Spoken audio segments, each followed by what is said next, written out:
Digotong aja tuh ke pinggir jalan kayak gitu.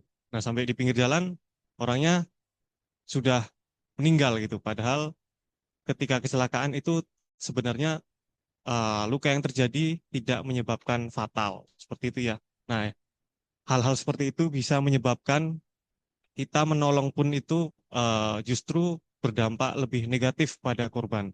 Dan juga bagaimana kita secara aman itu melakukan pertolongan ya, kayak gitu ya. Jadi kita dilengkapi APD dan sebagainya karena kita tidak tahu bagaimana kondisi korban eh, yang kita tolong kayak gitu. Apakah dia sedang sakit ataukah punya penyakit menular dan sebagainya. Minta tolong itu Pak. Ya Pak ya. Nanti dibuka ke kami, diajari kami dan dipraktekkan Pak. Nah, kalau perlu ada kuisnya Pak, gitu Pak. Nanti siapa yang bisa memperagakan sesuai dengan kriteria, nah itu nanti nanti kita beri hadiah seperti itu Pak. Jadi minta tolong difasilitasi juga seperti itu. Ya, saya rasa itu yang bisa saya sampaikan. Mohon dimanfaatkan kesempatan ini sebanyak-banyaknya. Seperti itu ya. Terima kasih. Assalamualaikum warahmatullahi wabarakatuh. Saya kembalikan ke MC.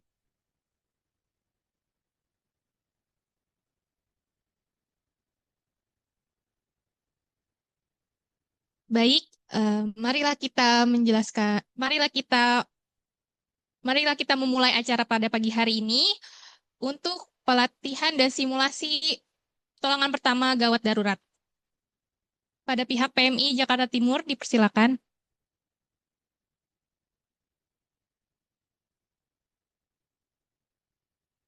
Baik, baik. Terima kasih Pak Enggar dan teman-teman dari PLN Pusman Pro UPMK 1 Jakarta. Hari ini kita akan melakukan pertolongan pertama, ya. Kita belajar bareng di sini karena ilmu ini unik, ya. Kita bisa kuasai, tapi kita harus janji nggak boleh dipakai, ya. Ini kita harus sepakati nggak boleh dipakai. Karena nggak mau kan kita ada kejadian nanti, jangan sampai nanti kita habis belajar cara menolong orang tersedak, setiap jalan mudah-mudahan ada yang tersedak kayak biar ilmunya kepake. Jangan, ya. Karena nanti kita di sini akan belajar bagaimana ketika menemukan orang yang tersedak, henti napas, henti jantung, ya. Kemudian yang paling sederhana adalah kapan waktunya kita kasih napas buatan. Karena selama ini banyak orang yang masih keliru, ya, terkait memberikan napas buatan, ya. Cara memindahkan, ya. Nanti kita belajar bareng. Saya harapkan semuanya mencoba. Ya. Di ruangan ini kita bisa belajar, kita praktek. Saya sudah bawa beberapa alat yang bisa kita gunakan bersama. Sebelumnya, ada yang tahu apa itu pertolongan pertama? Ada yang tahu apa pertolongan pertama? Oke. Full screen. Full screen.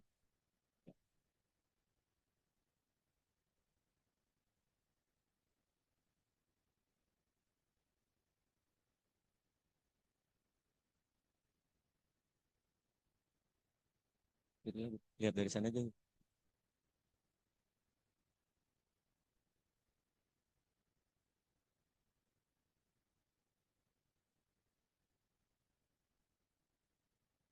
Oke, baik. Selama ini taunya Bapak dan Ibu adalah P3K.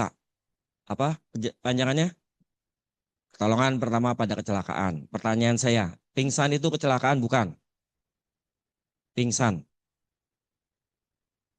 Yo. Asma, orang asma. sakit. Perlu ditolong?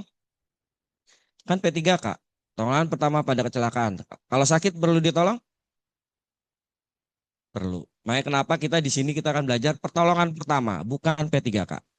Ya. Karena yang kita temukan selama ini tidak hanya semua terkait dengan kecelakaan. Orang pingsan, serangan jantung, asma, ya, ayan, itu adalah penyakit. Makanya kenapa kita akan membahas semuanya itu dalam pertolongan pertama. Ada yang tahu pengertian pertolongan pertama? Ya.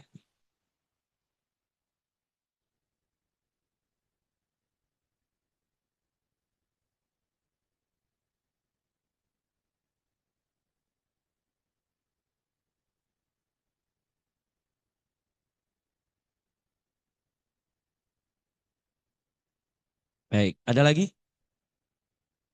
Kalau dilihat dari namanya kita hanya melakukan pertolongan pertama, ya. Jadi tindakan yang dilakukan pertama kali. Tadi pilihannya ada dua, sebelum tenaga ahli datang atau dibawa ke fasilitas kesehatan. Oke. Ini pertolongan pertama. Jadi ada dua. Yang kita lakukan pertolongannya adalah yang pertama orang yang terluka dan sakit. Ya. Yang terluka itu terkait dengan kecelakaan. Kesandung, kecelakaan apa penyakit? Kecelakaan. Ketiban duren, kecelakaan. Jadi kenapa kita harus tahu mana kecelakaan, mana penyakit? Karena tindakannya akan berbeda. Ya. Salah tindakan ketika kita melakukan pertolongan pada orang kecelakaan atau trauma, ya, itu akan fatal akibatnya. Jadi nanti kita belajar kapan waktunya kita mengangkat, ini harus diangkat atau tidak, apa yang harus dilakukan. Ini adalah pertolongan pertama. Pertolongan diberikan kepada orang yang terluka atau sakit, ya, sebelum adanya layanan medis yang lengkap. Ya. Kalau kita mengerti, kita bisa lakukan di tempat. Ya. Tapi kalau kita tidak, tunggu yang bisa atau mengerti. Ya. Kemudian dibawa ke fasilitas kesehatan.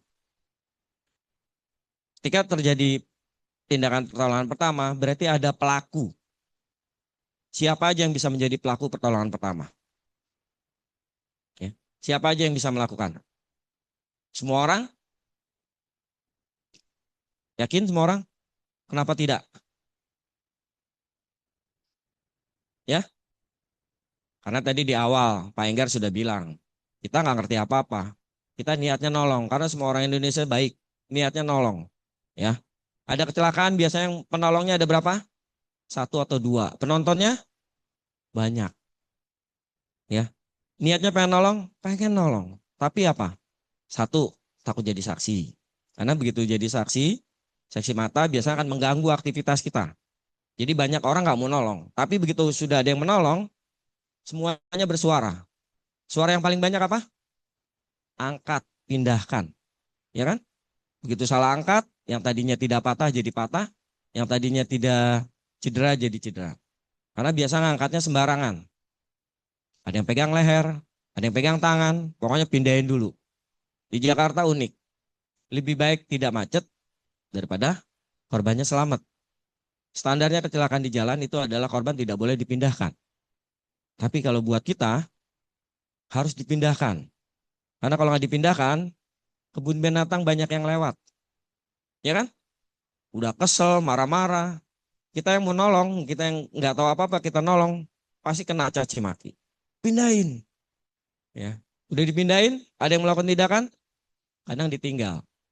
Karena tadi tidak mau jadi saksi mata. Ya. Bukan nggak mau nolong. Karena ketika kita berurusan dengan asuransi, kepolisian, itu kita akan tidak nyaman. Harus bolak-balik, ya kan? Tuh. Ini pelaku pertolongan pertama, orang yang terlatih, ya. Kuncinya adalah terlatih.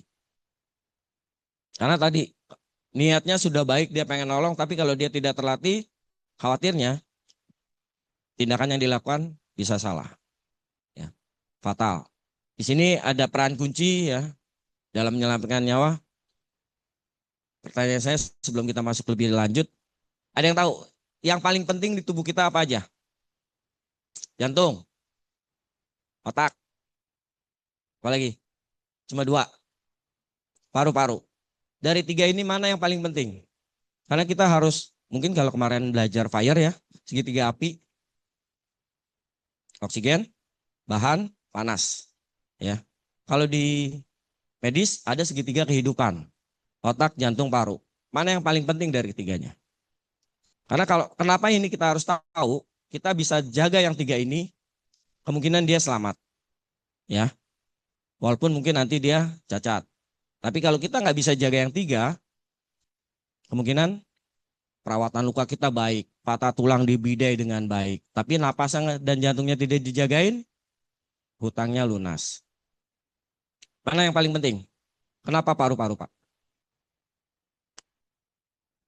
Iya, buat napas memang. Asupan oksigen. Ada lagi? Yang paling penting memang paru-paru. Secara normal, berapa lama orang bisa menahan napas? Orang normal ya, 45 detik, tidak sampai 1 menit. Ya, kita nahan napas 30 detik aja sudah mulai kemerahan, ya, udah mulai oleng. Ya. Jadi ada skala prioritas ketika kita melakukan tindakan. Nafas pertama itu hitungannya detik sampai menit. Jantung dengan perdarahannya menit sampai jam. Ya. Kesadaran terkait dengan otak jam sampai hari. Karena kita banyak menemukan orang koma ya, itu bisa berbulan, minggu, bahkan bertahun. Kondisi jantung dan paru-parunya bagaimana? Masih bekerja. Ya. Itu. Jadi kita harus jagain yang namanya segitiga kehidupan. Paru-paru, jantung, otak. Itu poinnya. Kalau luka, cedera itu aksesoris ya, bonus ketika terjadi kecelakaan. Ya, karena benar, selama ini masyarakat begitu ada kecelakaan yang pertama kali ditangani apa? Pasti lukanya. Napasnya dijagain nggak? Kasih bantalnya di mana? Kepala. Posisi kepala harusnya ini dibuka tapi ditutup. Tidak usah jauh-jauh. Kita kalau ada orang pingsan, posisinya diapain? Pasti dipangku. Yang diganjel mananya? Kepala pakai paha. Posisinya tutup jalan napasnya. Harusnya ini dibuka, ditengadahkan. Itu contoh kecil ya, yang sehari-hari bisa kita temukan. Tapi di lapangan, mungkin karena kita bisa bilang kebiasaan. Ya, ada beberapa hal kebiasaan yang mungkin nanti kita perbaiki. Oh, ternyata ini nggak baik, harus dirubah. Ya, ini tujuan dalam melakukan tindakan pertolongan pertama. Yang pertama menyelamatkan jiwa, ya. Kedua mencegah cacat. Yang ketiga memberikan rasa nyaman dan menunjang upaya penyembuhan. Ingat, pelaku pertolongan pertama tidak melakukan pertolongan sampai sembuh. Ya. Jadi sesuai dengan namanya pertolongan pertama, kita lakukan tindakan pertolongan pertama saja. Jadi nanti kita belajar bagaimana melakukan tindakan perawatan luka, ya. Bagaimana kalau orang tersedak. Ini APD, saya rasa di Bapak dan Ibu sini sudah familiar ya. Ada sarung tangan lateks. Oh iya, ada yang alergi dengan sarung tangan lateks? Sarung tangan cantik, karena di dalamnya pasti ada bedak. Ya. Ya, kenapa ini saya tanyakan? Khawatirnya nanti begitu pakai ada yang apa? Alergi. Ya. Kemudian ada kacamata pelindung, baju pelindung atau apron, ya, masker penolong. Alhamdulillah kita sudah belajar menggunakan masker tanpa lepas selama hampir 2,5 sampai 3 tahun ya. Sampai saat ini pun kita panik. Begitu kita masuk ke fasilitas umum, kita nggak pakai masker. Dilihat banyak yang pakai masker. Aman nggak ya? Akhirnya kita yang jadi takut sendiri. Ya. Masker resistasi, ini ya, maskernya yang modelnya seperti sungkup. Kemudian ada helm. Alat ini tinggal nanti menyesuaikan.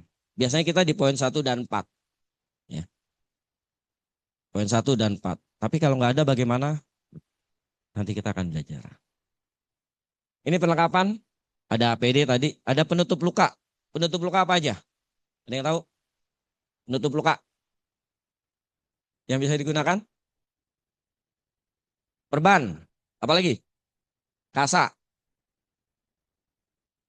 Kain. Apa lagi? Kapas. Tidak boleh digunakan untuk menutup luka ya. Kapas.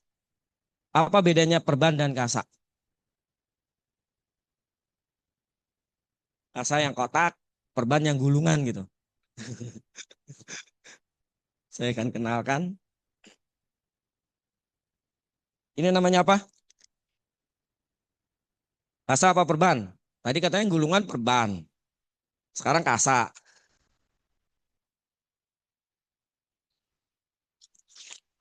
Kalau ini supaya nggak berantem ya. Kenapa? Karena memang perbedaan bahasa. Ini apa namanya? Kasa steril. Jadi ini perban apa kasa? Kasa. Yang ini perban. Oke, ya. Nanti karena sering banget ketika melawan tindakan ini berantem antara kasa dan perban. Padahal sama. Ini kasa yang digulung, ya. Ini kasa steril, bahannya sama. Ya, bedanya kasa steril itu sudah terbungkus dan dia satu-satu. Biasanya ini bisa untuk menutup luka. Perban ini bisa untuk menutup luka enggak? Bisa, ya. Jadi perban sama kasa sama. Ini kasa gulung, perban gulung, ya. Ini kasa steril karena dia terbungkus satu-satu, terpisah, ya. Jadi nanti jangan berantem. Ambilin kasa, temannya ngasih perban, bukan perban kasa. Oke. Ya. Nolong enggak ribut soal kasa dan perban. Kemudian ada pembalut. Ini bisa disebut pembalut? Bisa, ya. Pembalut itu fungsinya bisa untuk menutup luka dan bisa mempertahankan penutup luka. Ya. Jadi benda apapun yang ada di atas luka namanya penutup luka. Yang mempertahankan penutup luka namanya pembalut, ya, pembalut luka. Ada yang kenal dengan ini? Biasanya bapak-bapak yang sering berolahraga kenal ya. Pembalut elastis. Hati-hati menggunakan pembalut elastis. Tidak boleh ditarik maksimal. Kalau ditarik maksimal, dia akan mengunci. Akan lama-lama akan mengencang. Ya, jadi jangan kaget kalau yang biasa pakai ini ditarik maksimal waktu pertama enak. Tapi begitu diem kok rasanya kayak terikat karet. Ya, jadi hati-hati yang menggunakan pembalut elastis. Mungkin biasanya warnanya coklat ya, yang berwarna coklat. Ada pembalut, ada plester. Ini ya, plester cepat. Mungkin Bapak dan Ibu biasanya yang warna coklat ya. Hati-hati yang warna coklat karena bisa ada beberapa yang alergi. Ya, ini plester cepat, plester gulung. Ya. Mungkin biasanya Bapak dan Ibu mengenalnya mereknya ya. Keluarganya Plus. Oke, antiseptik. Apa aja antiseptik yang Bapak Ibu kenal? Ada apa antiseptiknya? Alkohol. Apalagi? Alkohol untuk apa? Bersihkan luka. Siapa yang pernah ngebersihin luka pakai alkohol? Rasanya gimana? Alkohol sudah tidak boleh digunakan untuk membersihkan luka. Ya. Jadi fungsinya alkohol untuk apa? Bersihkan alat. Ya. Gak usah jauh-jauh. Siapa yang pakai sanitizer? Kalau terasa perih berarti tangan kita ada luka. Jadi alkohol sudah tidak boleh digunakan untuk membersihkan luka. Ya. Karena sangat membahayakan. Kalau dalam kondisi misalnya korban mengalami luka perdarahan cukup hebat, kasih alkohol dia perih bisa makin drop. Ya, bisa tidak sadarkan diri. Jadi kalau bersihin luka pakai apa? Keluarganya Udin yang din semua ya. Itu antiseptik. Oke. Bisa cairan infus NaCl ya. Atau yang Ripanol juga boleh untuk bersihkan luka ya. Tapi yang paling mudah didapat adalah air mineral ya. Jadi kalaupun ada alkohol hati-hati. Ya. Jangan digunakan untuk bersihkan luka. Apalagi zaman sekarang udah banyak yang simpel kan. Ada alkohol swab. Buka, sudah ada kasanya dia tinggal usapkan. Ya. Sangat perih sekali alkohol. Ya. Jadi antiseptik itu ada cairan papidon iodin 10%. Kemudian ada tadi ya, ada alkohol, ada rifanol, ya, atau cairan infus. Kemudian ada gunting, pinsel, bidai, tandu. Nanti di poin 8 dan 9, ada yang tahu bidai? Belum? Ya, nanti kita akan pakai ya. Kita belajar. Bidai itu digunakan sebagai penyanggah untuk cedera patah tulang. Ada yang hobinya mancing? Hati-hati kalau bidai kalau dibawa dikira joran ya.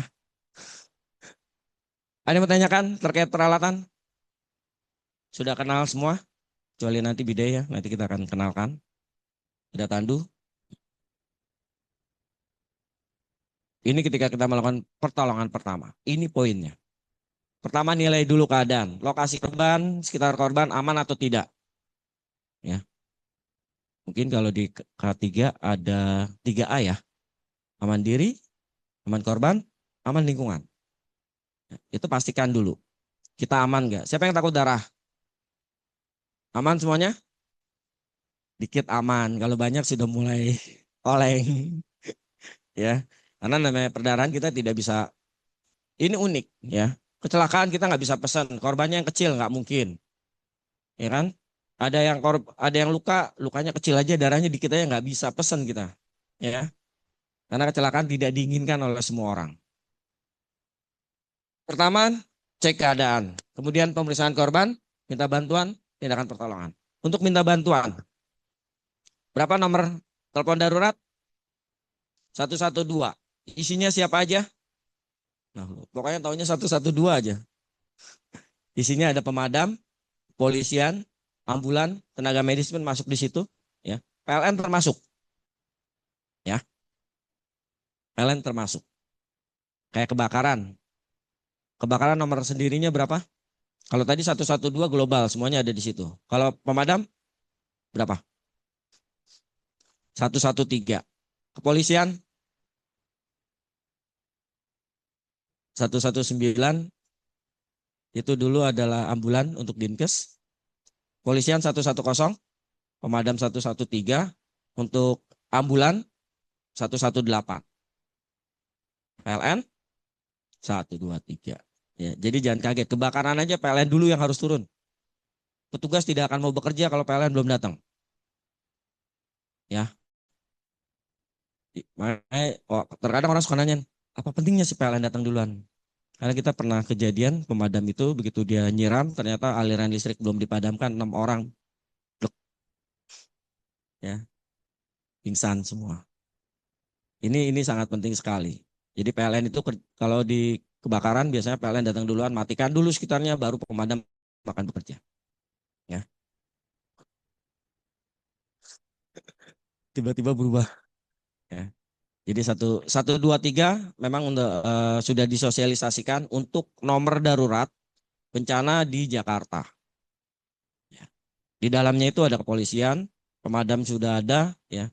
PMI pun masuk di dalamnya. Jadi nanti jangan kaget ya, ketika terjadi kebakaran, kok ada mobil PMI? Karena masyarakat umum taunya PMI itu tugasnya ngapain? Donor darah. Ya. Kami punya pelayanan ambulan 24 jam, ya, tiap hari, dan itu terkoneksi di 112. Ini menilai situasi. Pastikan penolongnya aman dulu. Amannya dari apa? Tadi APD-nya sudah siap. Kalau ada APD. Kalau nggak ada APD bagaimana? Misalnya sarung tangan kita nggak ada, mau nolong. Boleh nggak? Boleh. Boleh. Kondisi darurat. Dengan satu catatan, cuci tangan. Ya. Ya nanti ini biasanya kebiasaan kita nih, lagi nolong, kena bercak darah, keringetan, segala macam. Ya. Kalau kita ingin menolong, bisa gunakan alat yang ada di sekitar. Misalnya kantong kresek, bisa kita gunakan. Tapi kalau misalnya darurat, kita harus nolong juga. Setelah melakukan tindakan, cuci tangan dengan sabun. Ya, bersihkan. Jangan sampai nanti gara-gara APD-nya nggak ada, kita nggak nolong, korban. Ya. Pastikan aman buat penolong, dan lihat sekitar korban aman atau tidak. Kalau aman, lakukan tindakan di tempat. Ya. aman penolong, aman sekitar korban, lakukan di tempat. Kalau misalkan penolongnya aman, tapi korbannya tidak aman, pindahkan. Ya, penolongnya aman, korbannya tidak aman, pindahkan. Jangan lakukan tindakan di tempat. Khawatirnya apa? Ketika terjadi bencana susulan, penolongnya jadi korban. Ingat, pelaku pertolongan pertama selalu ditemani dengan KP3. Kecelakaan pada penolong pertama. Ya. Kecelakaan di jalan, ada tabrakan mobil atau kendaraan motor, penolong tidak boleh berhenti tepat di depan korban. Paling tidak kita harus menghindar dulu. Ya. Kalau jalan raya biasanya kan uniknya itu tadi, nggak boleh macet. Macet pasti banyak yang ngomel. Jadi pindahin. Itu termasuk kita nggak aman. Atau tempat kejadiannya tidak aman. Biasanya pinggirkan dulu ke trotoar baru lakukan tindakan di tempat. Atau menunggu pihak fasilitas kesehatan atau ambulan untuk datang. Ya. Jika tempatnya penolong tidak aman, termasuk peralatan segala macam tidak bisa menjangkau, kemudian korbannya pun tidak aman, kita minta bantuan. Ya, jadi jangan memaksakan kita harus menolong. Kalau memang kita tidak aman buat penolong, korbannya tidak aman, minta bantuan. Tadi minta bantuannya tinggal menyesuaikan. Karena biasanya kalau 112 pun akan menyesuaikan kebutuhan kita apa. Akan dihubungi pihak terdekat. Ini periksa kesadaran korban. Ya. Kalau ngecek respon korban diapain? Biasanya tepuk pipi sudah tidak diperkenankan. Ya. Khawatirnya apa? Begitu kita baru satu, foto cepret, nah, ya. Ditepuk pipinya, apalagi pakai telapak tangan ya. Orang melihatnya kurang. Kayak, oh yang paling aman pakai punggung tangan, tetap. Khawatirnya apa? Ingat, satu gambar bisa 1000 bahasa. Jadi yang nyaman adalah tepuk bahunya. Panggil namanya kalau kenal. Kalau tidak kenal, panggil jenis kelaminnya. Bapak atau ibu. Ya, nggak boleh Pak Bu, Pak Bu. Khawatirnya nanti dia bangun komplain. Ya. Kalau kita nggak kenal namanya bagaimana? Panggil bebas namanya siapapun. Karena yang kita harapkan apa? Kesadaran dari korban. Kalau dia merasa, karena biasanya orang kalau dipanggil bukan namanya, tapi ada yang menyentuh, kita akan refleks. Maaf, nama saya bukan Agus, tapi saya Barkah. Aman nggak berarti? Aman berarti korban sadar. Ya, korban tahu. Itu yang kita pengen ketahui. Ya, jangan nanti cari KTP-nya. Ini kebiasaan. Ya, cari KTP-nya dulu. Korban nggak diapa-apain. Ingat, tadi pernapasan bisa mengganggu dalam hitungan detik sampai menit. Ya, cek respon. Ini untuk cek napas, ada yang namanya head chin lip. Ya, nanti akan saya praktekkan. Jadi tekan dahi, angkat dagu. Yang dicek adalah pernapasannya bagaimana. Biasanya Bapak Ibu kalau ngecek napas lewat apa? Apa yang diperhatikan? Perut. Ada orang nggak kenal, tiduran di tempat, bukan pada tempatnya. Yang pertama kali kita lihat apa? Pasti sekitarnya dulu dilihat. Oke, tidak ada apa-apa. Kemudian lihat, ya kan? Perutnya naik turun, kita paling bisa, oke, ini orang lagi tidur sembarangan banget. Nah, ya kan? Begitu perutnya diam, apa yang dilakukan? Pura-pura nggak tahu. Aduh, dia meninggal nih. Aduh, ya kan? Karena sebenarnya ini sering kita lakukan, cuma belum terarah. Ya. Kita belum memastikan orang itu masih hidup atau tidak. Ketika ditiduran, pasti yang dilihat perutnya dulu. Nggak mungkin kita deketin. Bahkan yang paling, mungkin kalau pernah belajar cek napas begini. Mau kita nggak deketin orang tidak kenal langsung di seperti ini? Enggak. Pasti kita agak jaga jarak, kita lihat dulu. Berapa lama? Paling 5-10 detik. Lihat ada pergerakan enggak. Ya. Kalau ada pergerakan, masih hidup. Paling kita kondisinya, aduh tidur sembarangan. Ya kan? Begitu diam, pura-pura nggak kenal. Gitu. Jadi cek napas, nanti kita akan lakukan ya. Head chin lip namanya angkat dagu tekan dahi. Nanti kan saya praktekkan menggunakan boneka. Minta bantuan tadi beberapa nomor penting 112, 110, 113, ya 118. Kemudian lakukan tindakan pertolongan. Ini ada catatan. Kalau kita menemukan korbannya sadar, napasnya ada, ajak bicara, interview, tanyakan mana yang sakit, ya. Karena tidak semua orang yang mengalami kecelakaan itu mau dibawa ke rumah sakit. Ya.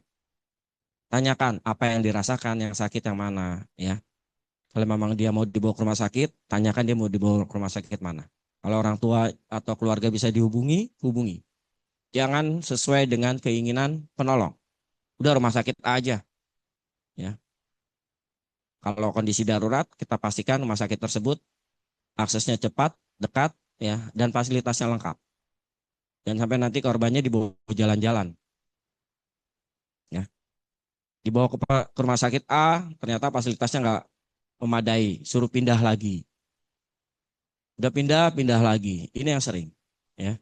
Jadi pastikan sesuaikan dengan kondisi cederanya. Kalau korbannya tidak sadar, napasnya ada, dimiringkan stabil. Nanti kita akan praktekkan bagaimana posisi miring stabil. Ya. Kemudian kalau korbannya tidak sadar, napasnya ada, RJP atau CPR. Poinnya itu, korbannya sadar, napasnya ada, tanyakan, interview. Korbannya tidak sadar, napasnya ada, miring stabil. Korbannya tidak sadar, napas tidak ada, CPR. Bapak Ibu, siapa yang pernah belajar CPR atau RJP? 1, 2, 3, 4, 5, ya. Eh, yang masih 30, pijatan 2 kali lipat, ya. Atau ada yang sebelumnya, karena BDRJP itu per 5 tahun akan diregulasi awal, ulang, ya. Tersedak. Oke. Saya akan praktekkan dulu untuk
respon,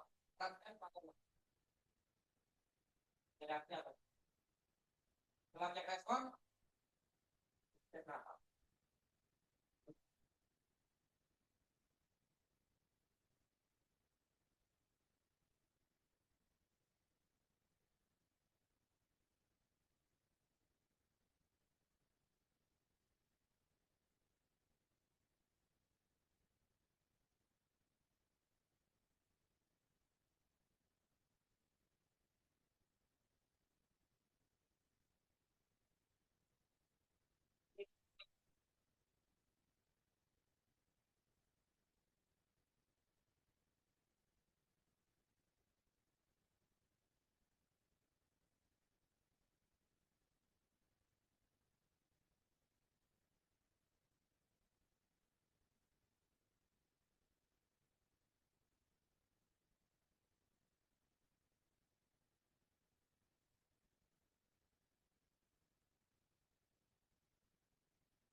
Kedengeran ya?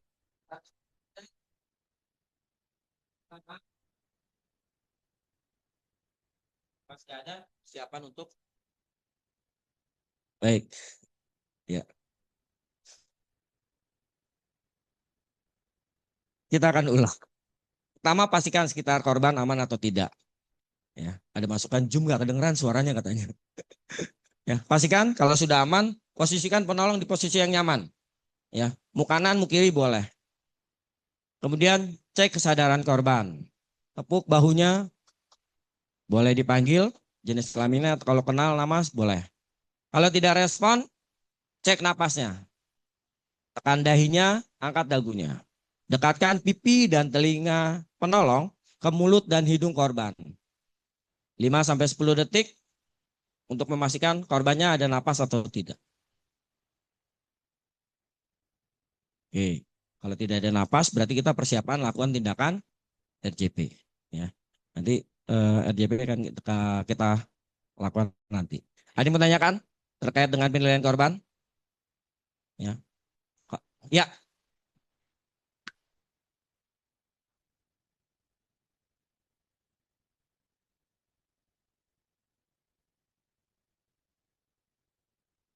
Ya.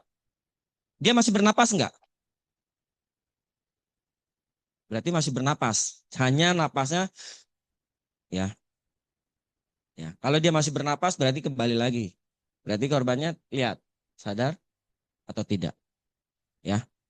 Kalau dia masih bernapas, mungkin Bapak dan Ibu pernah dengar setiap ada orang pingsan pasti kasih napas buatan. Boleh nggak kalau orangnya masih bernapas dikasih napas buatan? Kenapa nggak boleh? Kenapa nggak boleh? Pelecehan. Apalagi? Boleh nggak? Orangnya masih bernapas. Poin pertama adalah napas. Ya. Kalau dia masih bernapas tidak boleh diberikan napas buatan. Kalau dia masih bernapas dikasih napas buatan, yang terjadi apa? Paru-paru akan terganggu kerjanya. Kita nggak tahu nih, dia waktunya menghirup atau menghembuskan. Kita tiup-tiup aja. Akhirnya paru-paru akan bermasalah dan bisa berhenti. Ya. Jadi kalau masih bernapas tidak boleh. Ya. Jadi nanti pastikan kalau memang dia kayak masih bernapas. Ya. Walaupun kondisinya sesak, biasanya kalau orang asma itu kebanyakan lebih banyak kesadaran. Ya. Ada yang lagi yang bertanyakan?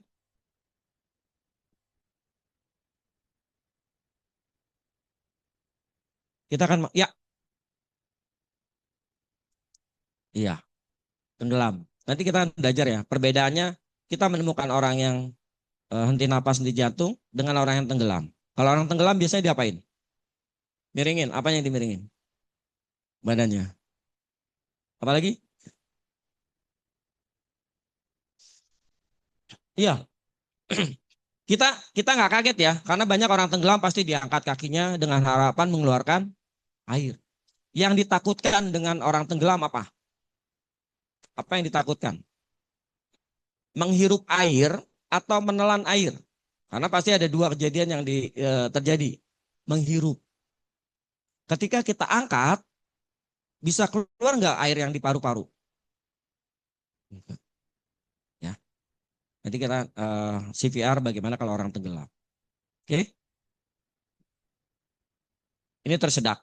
Biasanya kalau tersedak diapain? Orang keselak. Pukulnya, punggungnya apa?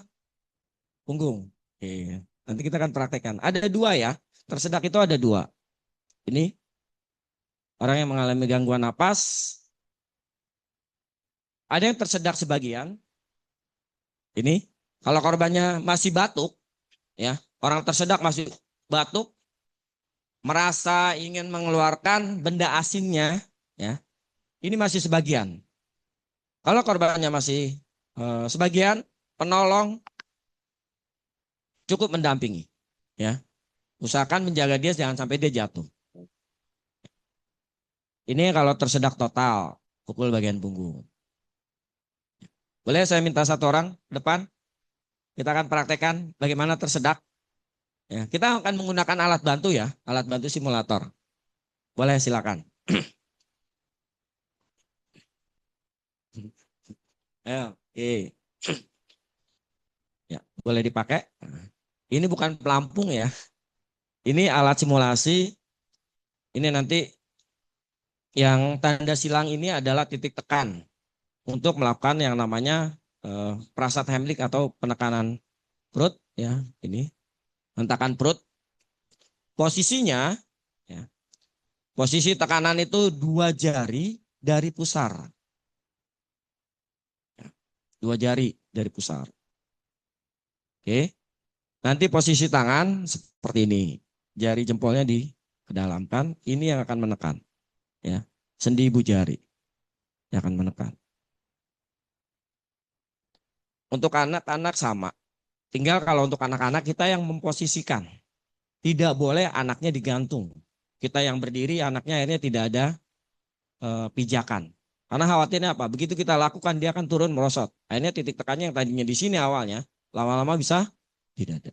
Kita bisa menyesuaikan untuk anak-anak posisi kita yang turun seperti ini. Kalau anaknya agak lebih tinggi, bisa berdiri di bangku. Ya, jadi posisikan anak itu ada pijakan. Tidak boleh menggantung. Menggantung kita tekan 1, 2, 3, dia lama-lama turun. Oke, sama ya. Oke, silakan. Ini kalau dia batuk, nah, ini sebagian batuk ya. Kalau sebagian itu dia masih batuk, kita masih berusaha mengeluarkan benda asingnya sendiri. Ya, penolong hanya mendampingi. Ya. Kalau sudah total, ciri-ciri kalau yang namanya sumbatan total, pasti korban sudah akan pegang leher. Ya, merasa tertekik ini. Otomatis dia akan menunjukkan, menginformasikan kepada siapapun bahwa dia mengalami sumbatan. Oke. Posisi penolong, kaki di tengah-tengah antara kaki korban, ya. Jadi posisikan dia sebagai kuda-kuda, tidak boleh diri sejajar. Kalau diri sejajar, kemungkinannya kita tidak bisa menahan kalau korban tidak sadarkan diri. Atau dia lemas, jatuhnya antara ke depan atau ke belakang. Tapi usahakan buat kuda-kuda. Boleh kanan, boleh kiri, silakan. Ya. Kemudian ukur 2 jari dari pusar. Ya.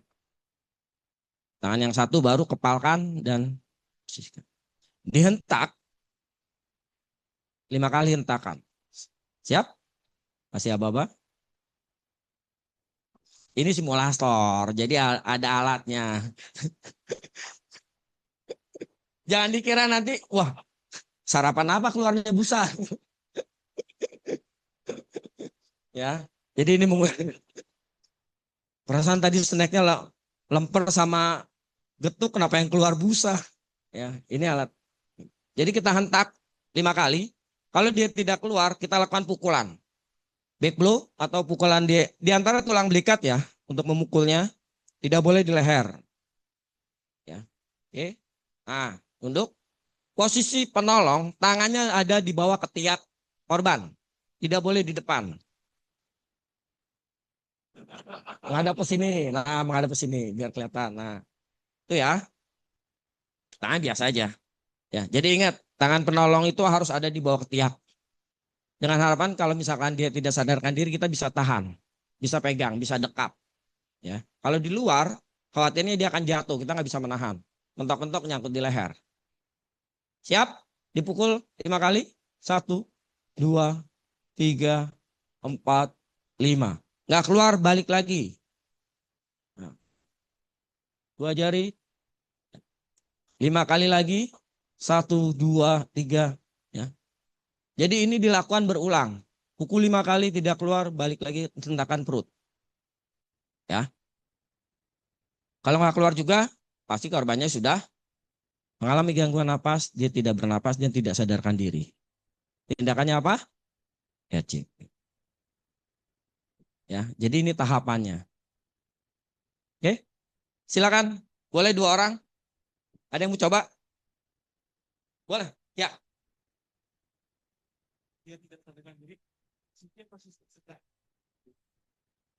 Kalau dia tidak sadarkan diri, bagaimana cara menidurkannya? Ini kondisinya kalau tidak sadarkan diri. Kenapa kaki kita kuda-kuda ya untuk menahan? Otomatis kalau dia tidak sadarkan diri masih ketahan dengan paha. Jadi tidak langsung jatuh ke bawah. Ini ya, ini. Posisinya tidurkan, berarti kita persiapan untuk RC. Ya. Jadi benar-benar dijagain. Ya. Kenapa nggak boleh sejajar? Kalau kita melakukan sejajar, emang enak. Begitu dia tidak sadarkan diri, atau dia condong ke depan, kita jatuhnya ke depan. Jadi itu ya Pak. Ketika tidak sadarkan diri, dia kita bisa tidurkan. Makanya kenapa posisi kaki kita harus kuda-kuda. Kalau seperti ini, begitu dia tidak sadarkan diri, paling kalau ketika dia merosot, masih ketahan sama paha. Ada yang mau coba? Boleh? Ke depan 2 orang? Pak, cari temennya Pak. Gantian kan tadi Bapak jadi korban, sekarang Bapak jadi penolong. Korbannya cari Pak. Ayo silakan. Ayo. Cuma di sini doang korban sama penolong bisa janjian. Ayo Pak. Ayo. Nggak apa-apa. Iya nggak apa. Boleh. Ayo Pak, cari cari korbannya siapa Pak? Ayo.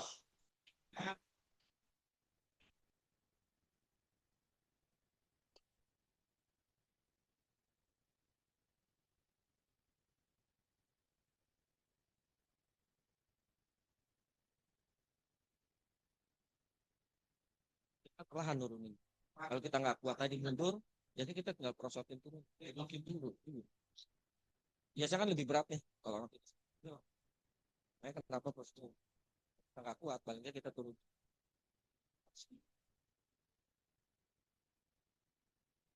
Ya Pak, Bapak yang tolong. Tadi Bapak habis dikeluarin. Sekarang gantian Bapak keluar. Ada. Silakan. Posisikan kuda-kuda dulu. Ya, masuk. Kanan kiri bebas ya. Tinggal kita nyamannya seperti apa. Masukkan. Ya, siap. Ukur Pak. 2 jari dari pusar. 2 jari. 2 jari nyampe. Kalau yang nanti sebenarnya karena ini alat tambahan jadi agak jauh ya. Kecuali nanti ketemu yang bapak-bapak prenagen. Kepal. Sip. Oke. Ya. Lepas, lepas. Siap. Karena ini simulasi, tolong dikasih tahu ya. Karena hentakan kita biasanya agak kencengan. Khawatirnya apa? Tekanan kita tidak kita kontrol ya kan. Ada backsoundnya biasanya. Gantian. Habis itu dipukul Pak. Pukul. Pukul belakang. Posisi tangan nggak boleh lepas ya. Begitu kita lakukan. Ya, jadi ini, nah, jadi benar-benar kita pegangin. Jangan nanti begitu mau pindah kita lepas. Korbannya lemes jatuh. Jadi benar-benar kita buat peningkat. Penolongnya yang geser. Penolongnya yang bergeser. Boleh kanan, boleh kiri. Nih, ya. Penolongnya yang bergeser kanan atau kiri. Nah, tapi tetap tangannya melingkar di tubuh korban. Sip. Oke, tinggal. Ya. Ingat ya, pukulannya di tengah-tengah tulang belikat. Nggak boleh yang di leher. Ya. Biasanya kan orang suka taunya pokoknya pukulnya di sini aja. Kalau di leher ini hati-hati. Ya, karena ini banyak saraf yang bisa. Sip. Pukul Pak.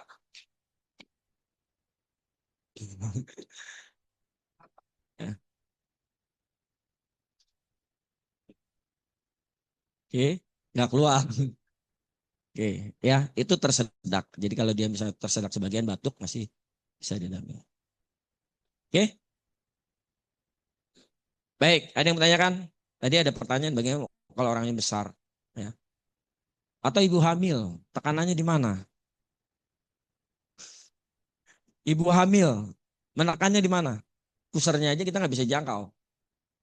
Ya, ini untuk ibu hamil.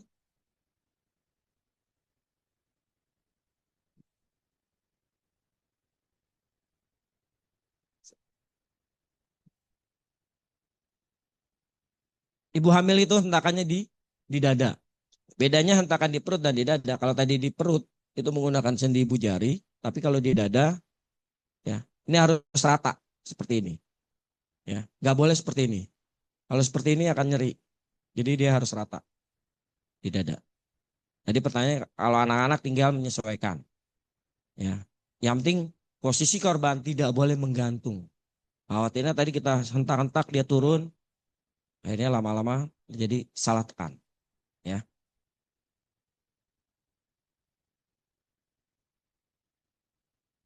Kita masuk ke resusitasi jantung paru atau RJP atau CPR. Ya. Ini termasuk kombinasi ya, pijatan dengan napas buatan. Tapi hati-hati, siapa yang pernah melakukan RJP? Baru praktek aja ya. Ya. Ini otak mengalami kekurangan oksigen 4 sampai 7 4 sampai 7 menit ya. Otak kekurangan oksigen lakukan kalau kondisi korban tidak pastikan tidak sadar, napasnya tidak ada, baru boleh di RJP. Kalau napasnya masih ada, enggak boleh. Ya. Karena bisa mengganggu kerja jantung dan paru-paru, malah bisa menghentikan jantung. Ini skemanya, ya. Mungkin yang pernah belajar, urutannya masih sama.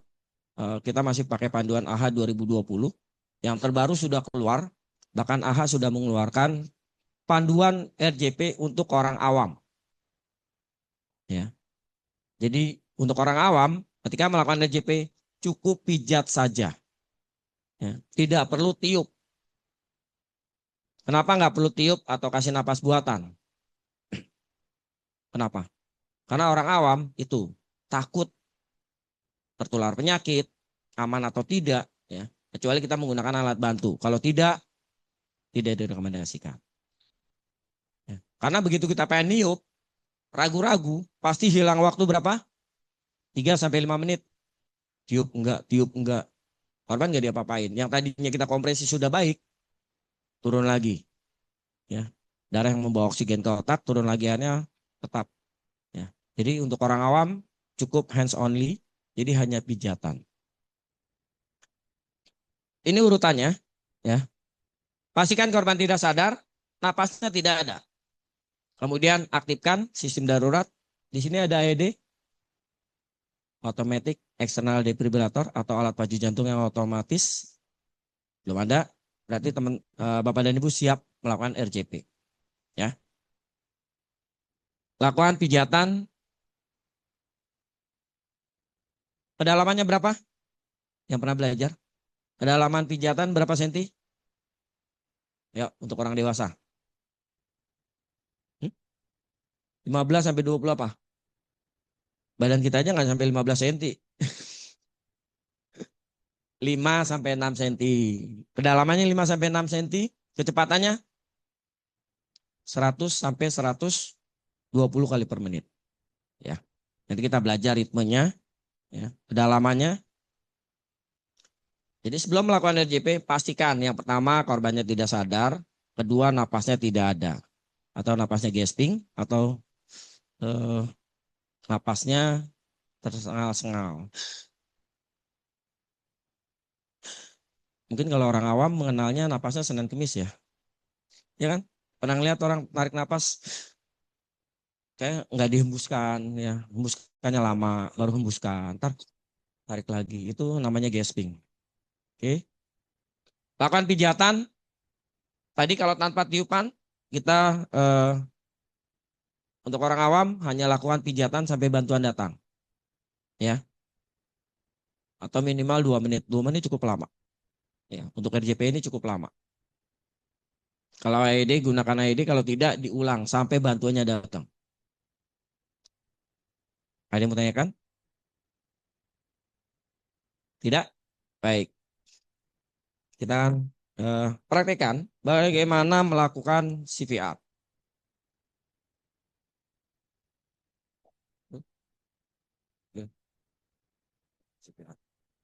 Pertama tadi, pastikan kondisi sekitar korban aman. Ya, pastikan aman atau tidak. Pastikan kondisi korban sekitar korban aman. Posisi penolong tadi sama, boleh di kiri, boleh di kanan. Tidak harus mentang-mentang henti jantung. Karena jantung kita ada di mana? Jantung? Ada di mana jantung kita?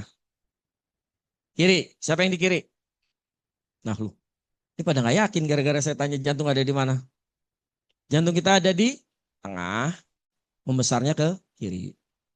Ya, walaupun orang kalau nyeri jantung, sakit jantung, nyeri, ya. Dan ciri khusus ketika orang mengalami serangan jantung pasti dia akan memegang dada bagian kiri. Oke, posisikan, cek kesadaran korban, tepuk bahunya. Ya, korban tidak respon, cek napasnya. Masih sama, ya, seperti di awal cek napas. Kalau napas tidak ada, langsung minta bantuan. Habis nomor teleponnya berapa? 112 atau 118 kalau memang kondisi darurat terkait dengan kecelakaan. Ya. Tentukan titik tekan. Mungkin dulu ada yang pernah belajar 2 jari dari sternum atau tulang rusuk paling atas. Ya kan? Kalau yang laki sejajar dengan puting. Yang paling simpel sekarang adalah tarik sampai ke ketiak, kemudian tarik ke tengah. Jadi nanti tumit tangannya ada di tengah. Ya. Ini sejajar dengan dagu. Jadi tarik saja sampai ketiak, tarik ke tengah. Gunakan tumit tangan. Untuk tangannya, ya, bisa 2 tangan dijadikan 1, kunci ya. Posisinya ada di tengah-tengah. Ketika akan melakukan RJP atau CPR atau pijatan, muka penolong, pandangannya ke muka korban. Ya, jadi pastikan muka korban, kemudian lakukan pijatan. Hentakan menggunakan kekuatan dari bahu. Jadi sikunya nggak boleh nekuk. Siku harus lurus. Ya. Untuk orang awam, hands only CPR, hanya pijatan saja.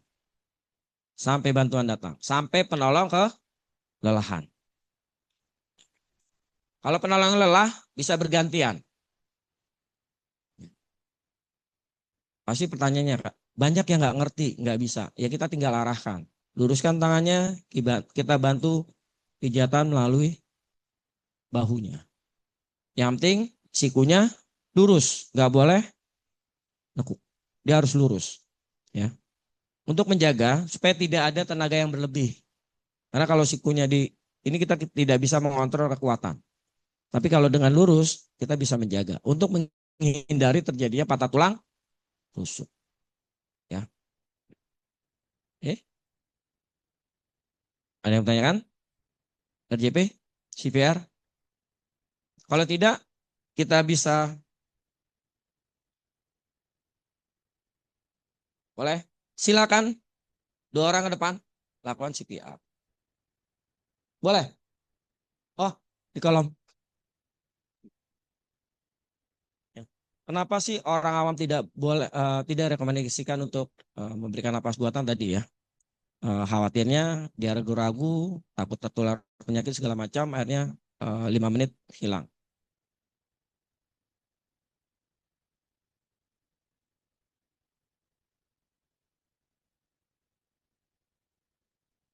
Kondisi tubuh terkena hentakan, kemudian kondisi napas tidak stabil. Kalau kondisi napasnya tidak stabil, pastikan dulu. Kita kembali lagi, korbannya sadar atau tidak. Ya, kalau korbannya masih sadar, kita bantu dia untuk menstabilkan napasnya. Biasanya kalau orang sesak kan tarik napas, tahan, buang. Ya, jadi kita yang memandu dia untuk menstabilkan. Ya. Yang penting pastikan korbannya sadar atau tidak. Kalau tidak sadar, jaga jalan napas. Beri bantalan di bagian, ya. Jadi kasih bantalannya jangan di kepala, di bagian punggung supaya dia jalan napasnya terbuka. Ya. Jadi ini harus dibuka jalan napasnya. Karena kalau korbannya tidak sadar, kemungkinan napasnya tidak stabil sangat kecil. Ya. Kecuali korbannya sadar. Tidak stabil dalam artian di sini pasti napasnya, selama dia masih bernapas, berarti kondisi korban masih ada napasnya. Ya, bisa diposisikan miring stabil. Oke. Cukup jelas? Ya. Oke, silakan 2 orang ke depan. Boleh yang ibu-ibunya. Kita lakukan CPR, RJP. Monggo. Ada bonekanya ada 2. Ayo, Mbak. Gak apa-apa, jangan takut mumpung di sini. Mumpung pakai boneka. Ayo, 1. Pak, Bapak cari teman, Pak. Supaya nggak jomblo di depan. Tunjuk, Pak. Tunjuk. Gini ya, eh, kenapa kita harus membiasakan ketika kita melakukan tindakan pertolongan, kita komunikasi dengan 1 atau 2 orang. Semakin banyak penonton, ketika kita, Pak, tolong panggil bantuan. Penontonnya cuma nengak. Nyuruh siapa dia? Tapi kalau kita, Pak, tolong telepon bantuan. Untuk menjaga komunikasi supaya jelas, Bapak sini dekat saya. Ingat ya, ketika minta bantuan atau minta tolong, jangan pernah Pak jadi saksi ya. Gak ada yang mau bantuin. Ya, ketika banyak penonton, Pak izin, Bapak kenal orangnya? Enggak. Ketika dia bercerita, dia tahu kejadiannya, oke Pak, Bapak bisa mendekat, bantu saya ya. Gitu. Ya. Jadi usahakan komunikasinya dengan 1 atau 2 orang. Jangan pernah membiasakan komunikasi dengan banyak orang. Pak, tolong panggil bantuan. Penontonnya cuma, ya, dia nyuruh siapa? Bukan nggak mau bantu. Takutnya begitu dia menghubungi bantuan, oh, ntar saya jadi saksi. Urusannya bla bla bla panjang. Itu ya. Jadi biasakan Pak, bisa bantu saya, tunjuk saja. Saya dengan sebutkan orangnya siapa. Ya, silakan Pak. Ayo, ke depan Pak. Tunjuk Pak, temannya siapa? Ayo, Mbaknya. Ya, Mbak. Boleh. Iya. Mumpung boleh cari temannya, biar nggak sendirian. Udah, Pak. Ayo, tarik aja udah.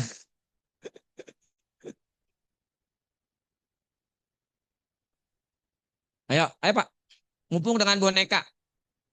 Kalau yang sebenarnya ini lebih berat. Ya nanti gantian. Nanti gantian. Siapa yang mau jadi penolong dulu, pertama duluan? Ibu? Bapak dengan Pak siapa Pak? Pak Iswandi. Bapak? Pak Adi. Ya. Jadi nanti komunikasinya Ibu dengan temannya ya. Pak Iswandi dengan Pak Adi. Oke?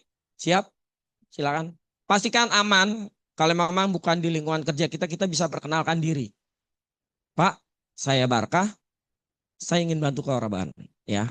Jangan nanti nggak perlu bilang yang agak kita mau RJP, banyak orang yang bingung RJP apaan, CPR apaan. Intinya kita mau bantu atau mau menolong, itu aja. Silakan, perkenalkan diri, minta izin. Monggo, Pak ke Pak Adi. Bapak ke sana. Pak Iswandi minta izinnya ke Pak Adi. Ibu, Bu Indah ke Bu Lenovi. Ya, silakan. Ini bukan kerja kelompok, nggak boleh nyontek sebelahnya. Masing-masing, monggo. Mulai Pak. Perkenalkan diri, minta izin.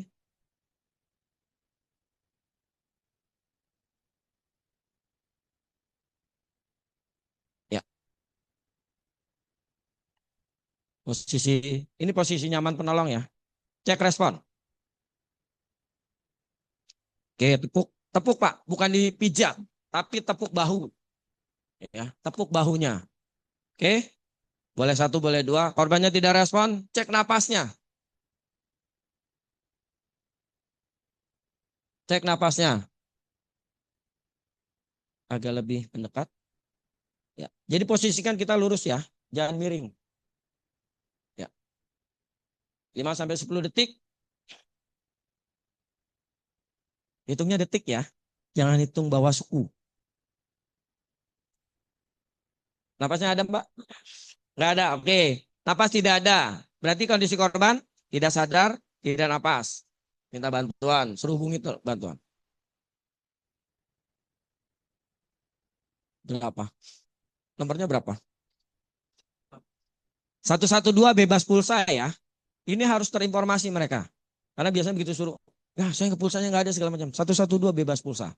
Ya, pasti diangkat. Ya. Ya, karena operator akan menyesuaikan kebutuhannya apa. Itu biasa ya Pak. Yuk, silakan.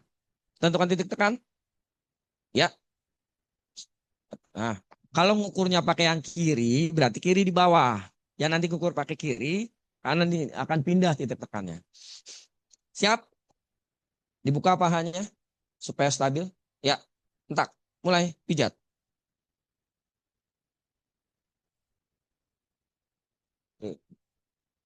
Boneka yang kita gunakan ada indikator.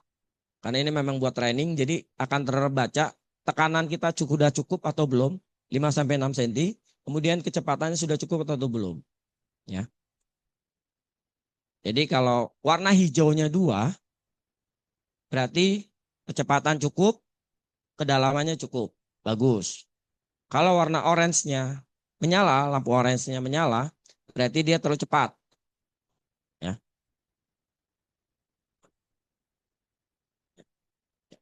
Jadi walaupun beda, kalau tekanannya atau ritmenya sama, dia akan bareng. Kalau nanti nggak boleh diliatin ya, orang sebenarnya cari ada lampunya enggak gitu, enggak. Cukup Pak, gantian.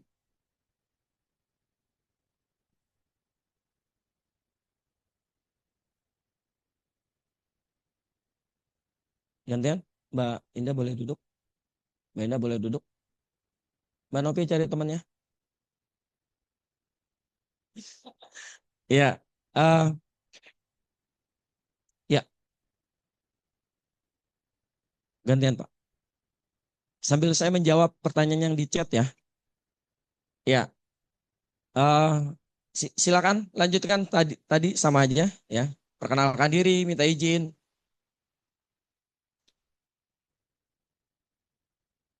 Kalau korban yang kita tolong sudah berhasil sadar, ya, posisikan dia miring stabil. Oke, posisikan dia miring stabil, ya. Jaga supaya tetap kesadarannya baik. Tanyakan ada cedera lain atau tidak. Kalau kita mengenal korban eh, dan ingin melakukan tiupan, ya, 2 kali tiupan, itu berarti pijatan kita cukup 30 kali. 30 kali pijatan, 2 kali tiupan. Ya, jadi tiap 30, 2 kali tiupan. Itu 1 siklus. Minimal kita lakukan 5 siklus. 5 siklus itu sekitar 150 kali pijatan, 10 kali tiupan. Ya. Jadi Pak, kalau kita mengenal dan kita tahu kondisinya baik, kalau kita ingin tiupan berarti tiap 30 pijatan, sudah 30, buka jalan napas, tiup 2 kali. Ya. Itu 1 siklus. Minimal kita akan lakukan 5 siklus. Ya.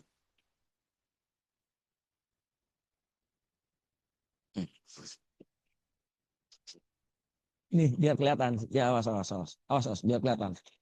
Nah, di sini lampunya coba. Ya, kalau posisi ini ngukurnya tetap dari bawah. Sip. Ya, siap. Mulai. Berarti pijatannya kurang. Nah,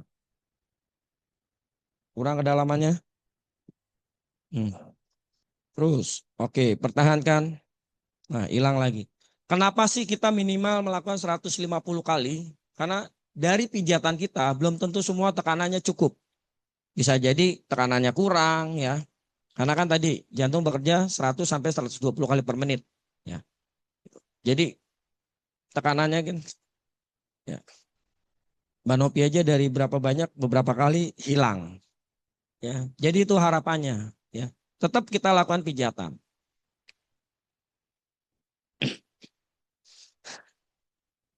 Capek Mbak Nopi? Ya. Ini dengan boneka, dengan sebenarnya lebih capek.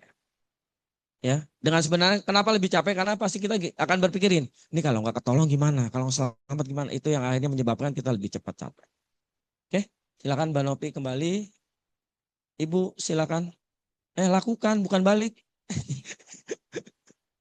Cari temennya. Ayo silakan. Ayo, ayo Mbak Ana. Ayo Pak, boleh silakan. Sip.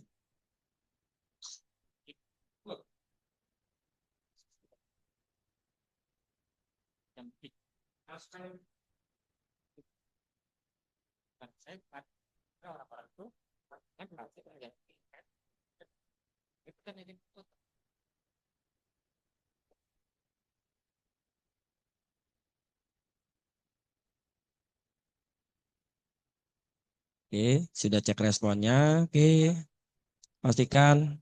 Oke, napasnya ada atau tidak?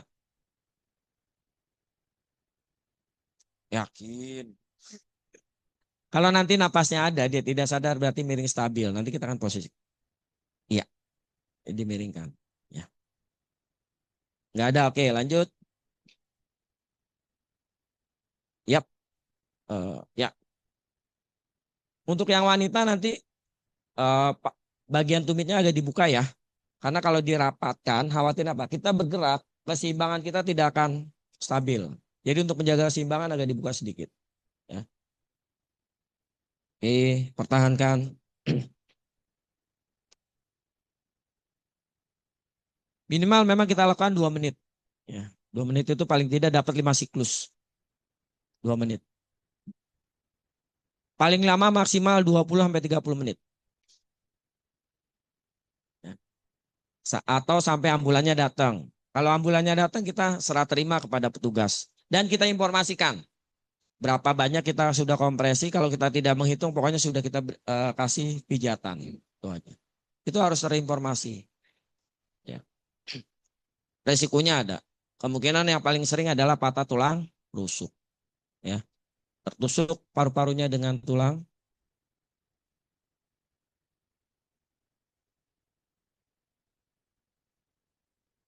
Sama. Sama. Hampir sama. Hampir sama. Ya. Karena kalau di orang biasanya kita eh, pijatan 10 sampai 20 kali pijatan kita meraba. Ini kedalaman gak nih? Cukup gak ya? Oh kayaknya segini cukup. Jadi feelingnya di kita sendiri. Makanya kenapa pakai boneka kan? Oh segini kedalamannya. Oh kekuatannya. Silakan Mbak Ana.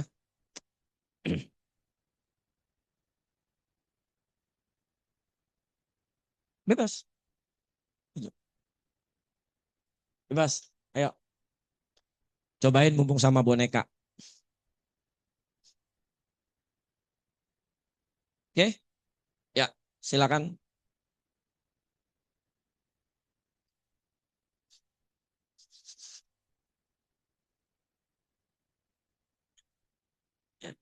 Intinya izin kita ingin melakukan tindakan pertolongan. Ya.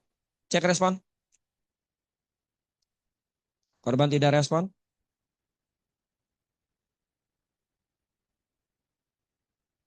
Napasnya tidak ada.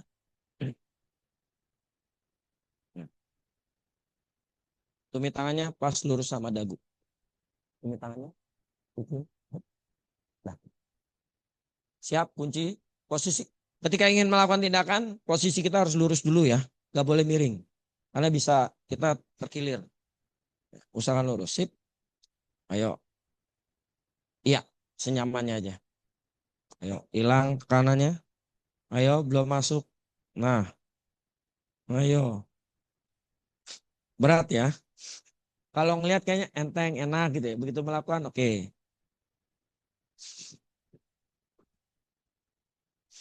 Silakan.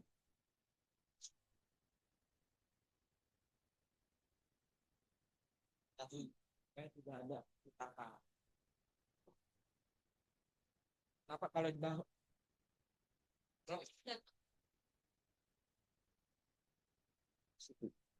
Kalau siku, ini kan kita bisa sama aja kita. Tapi kalau bangun, kita bisa.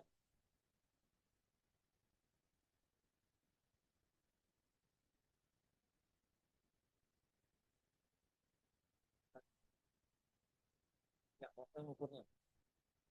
Ini sampai ketiak, tarik ke bawah. Ya, sip. Dah, kunci. Tumit tangan lurus sama ini. Ya, sip. Ayo, posisikan badan kita stabil dulu. Cepetan. Cepetan. Orangnya masih nyala. Mati. Nah, pertahankan.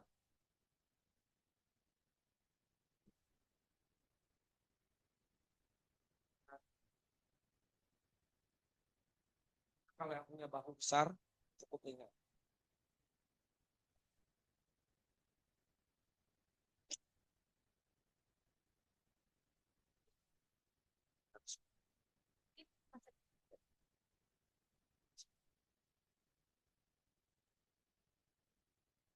Untuk ya untuk orang awam tidak direkomendasikan cek nadi, ya.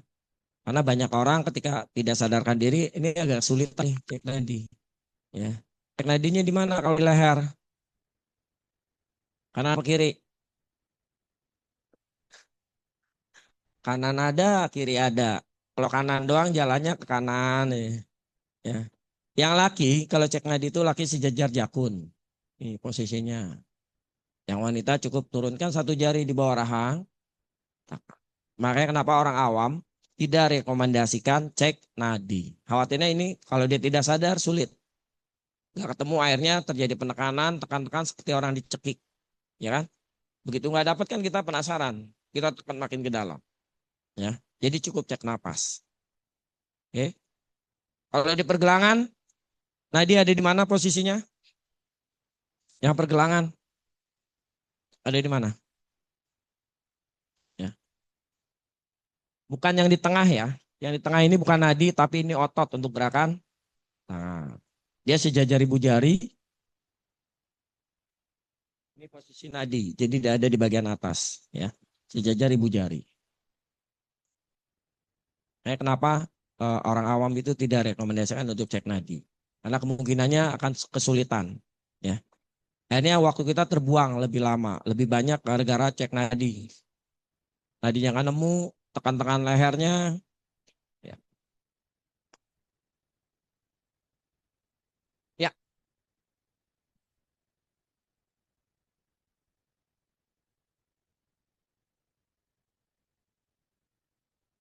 ada luka. Iya, ketika kita menemukan luka, tutup dulu lukanya, baru CVR atau RJP. Ya. Kalau sudah ditutup, lakukan RJP, kemungkinannya dia ada dua pilihannya. Tertolong, walaupun nanti kemungkinannya ada cacat. Ya. Tapi kalau kita ragu-ragu, kita tidak lakukan tindakan, pilihannya cuma satu, mati. Tetap lakukan, yang penting lukanya ditutup dulu. Ya, lukanya tutup. Boleh, silakan.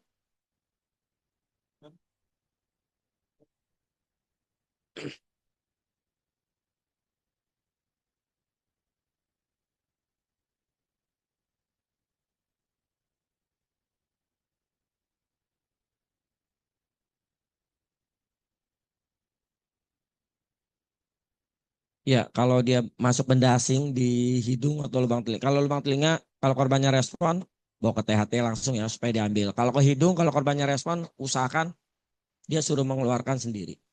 Ya, nggak boleh di.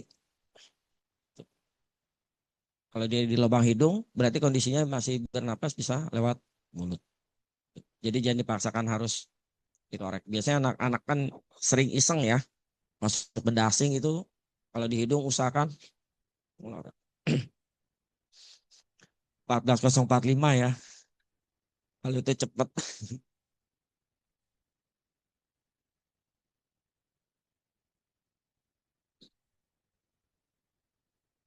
Ayo. Oke, pertahankan. Jadi tahu ya, kenapa sikunya nggak boleh nekuk. Karena kalau siku menekuk berarti kekuatan kita tidak bisa kontrol. Tapi kalau dari bahu lurus, tekanannya bisa jadi kita bisa menyesuaikan.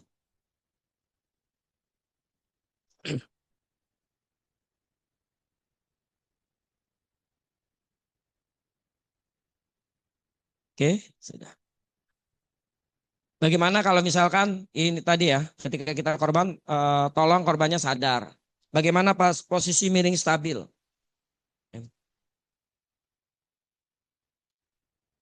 Ini posisi miring stabil, ya. Posisi sama seperti tadi, ya. Ada dua. Ini tangan terdekat, berarti tangan yang dekat dengan penolong, ya.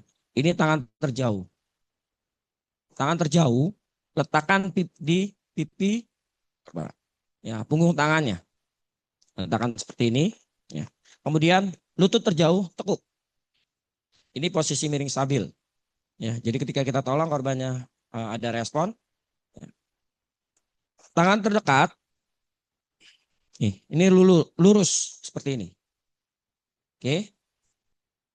Nanti kita tarik ke arah penolong. Jangan menjauh.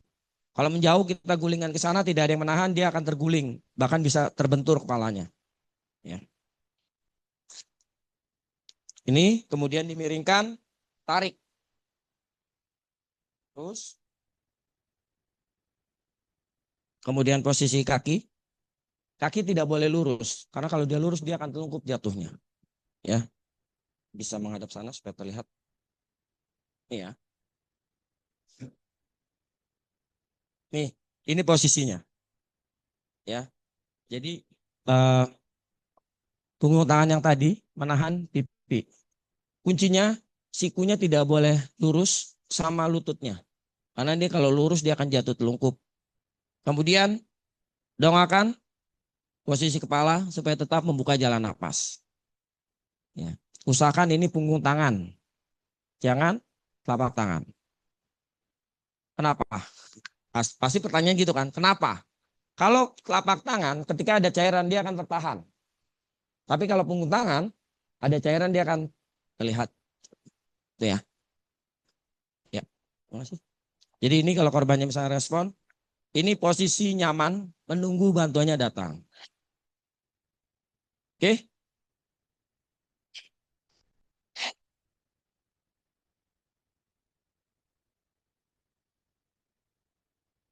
Oke. Ini. Ini beberapa hal yang tidak boleh dilakukan ketika melakukan RJP.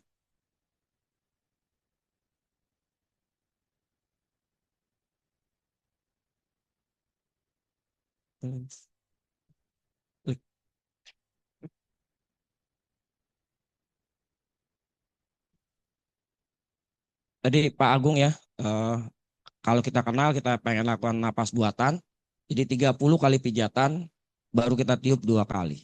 Ya. Ini RJP kapan tidak dilakukan? Pertama ketika sudah mulai lebam mayat. Lebam mayat itu biasanya akan timbul ketika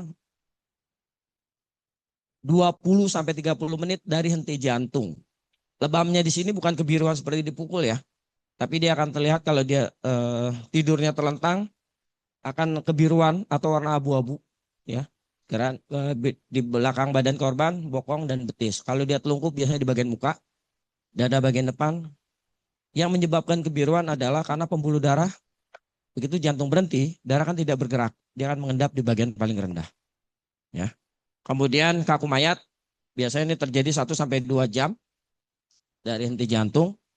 Pertanyaannya yang paling cepat kaku mana di tubuh kita? Mana yang paling cepat kaku? Tangan, apalagi? Kaki apa jempol? Ciri khusus kan? Kalau udah meninggal pasti jempolnya diikat. Ada lagi? Kaki, tangan, kelopak mata masih bisa di. Pernah lihat kalau orang pertama meninggal, yang pertama diikat apa? Rahang. Ya, ini. Paling cepat kaku. Kalau ini sudah membuka, dia akan sulit untuk menutupnya.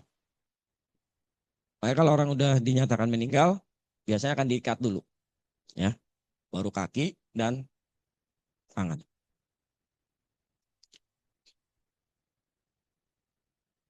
Pembusukan biasanya terjadi 6 sampai 12 jam. Pembusukan di sini dalam artian sama seperti kita bangun tidur, akan ada aroma tidak sedap dari tubuh korban. Ya, dari dalam rongga. Ini efek samping. Tadi ada yang tanyakan kemungkinannya apa sih? Pertama, patah tulang sternum atau tulang dada ya. Kemudian terjadi pneumotorak, hemotorak. Ini lebih percaya pembuluh darah. Ya. Ini luka.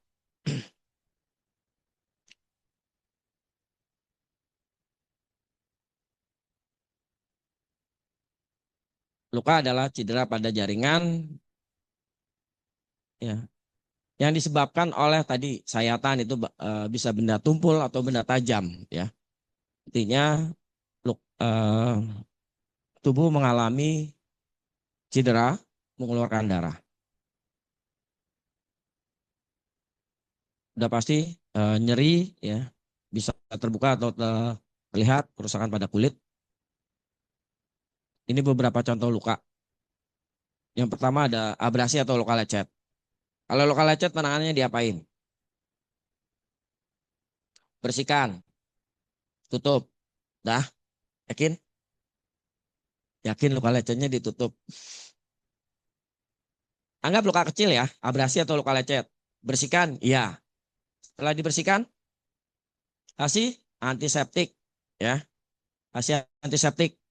Kemudian ditutup. Kalau ditutup, tinggal menyesuaikan. Kalau kita beraktivitas di luar untuk menjaga kenyamanan, boleh ditutup. Kalau kita misalnya di rumah, kita beristirahat, boleh dibuka.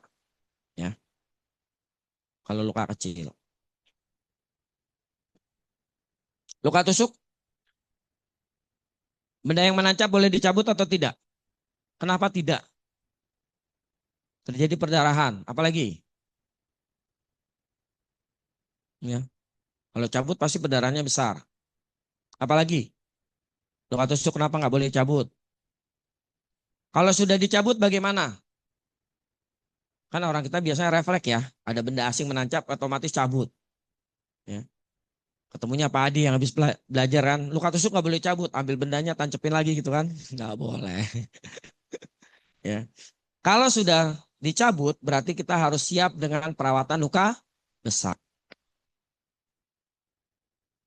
Untuk pelaku pertolongan pertama tidak direkomendasikan untuk jahit. Ya. Menjahit itu nanti ada di fasilitas kesehatan. Nah, jadi kalau luka tusuk tidak perlu dicabut, stabilkan saja. Ya.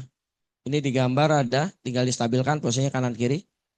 Stabilkan, bawa ke fasilitas kesehatan.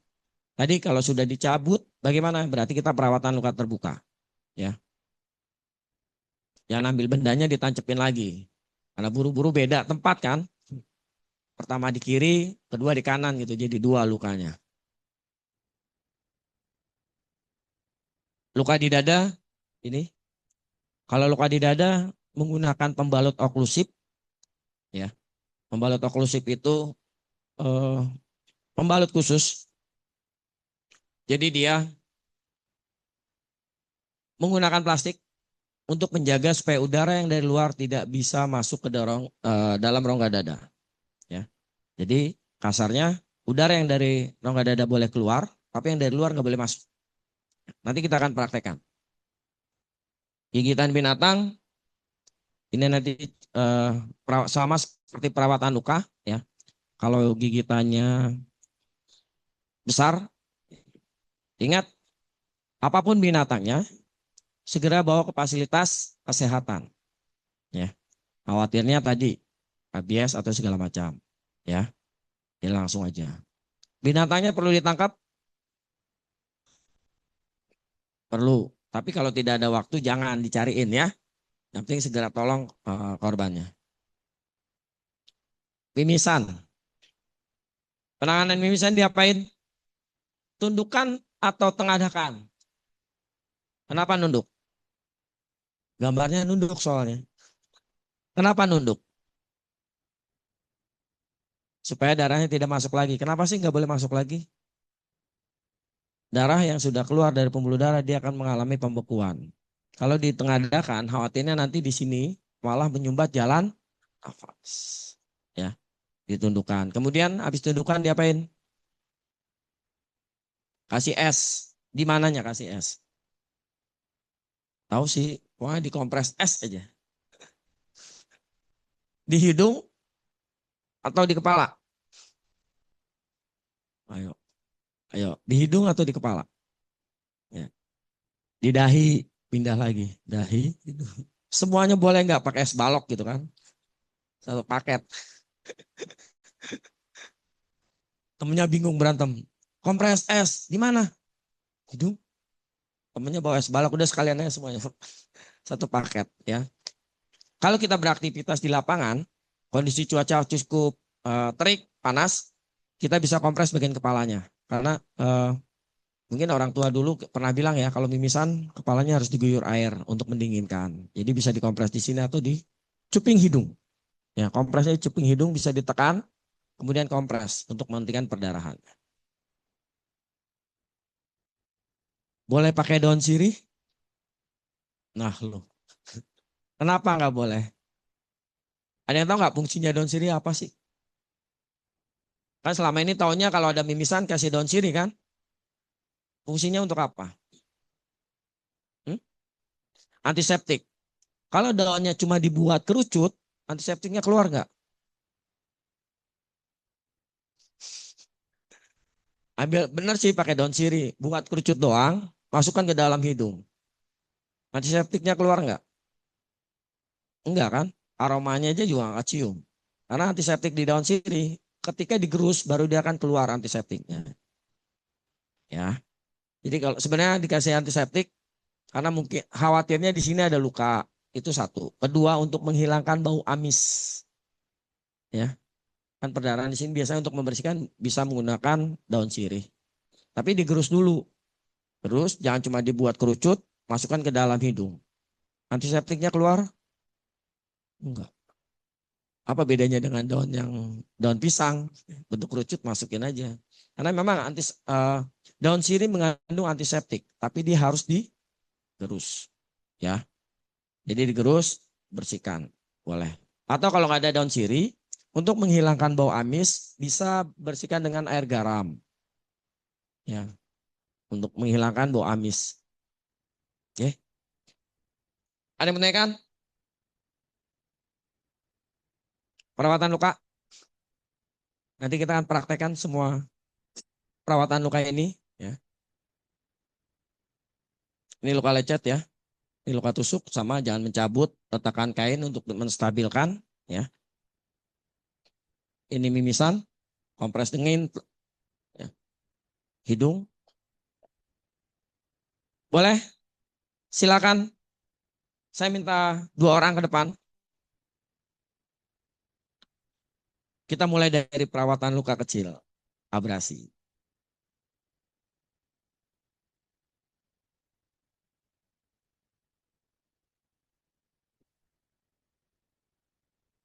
Monggo, silakan boleh Pak. 2 orang ke depan. Kita sudah siapkan alatnya. Bagaimana cara merawat luka? Ayo, silakan Pak Is.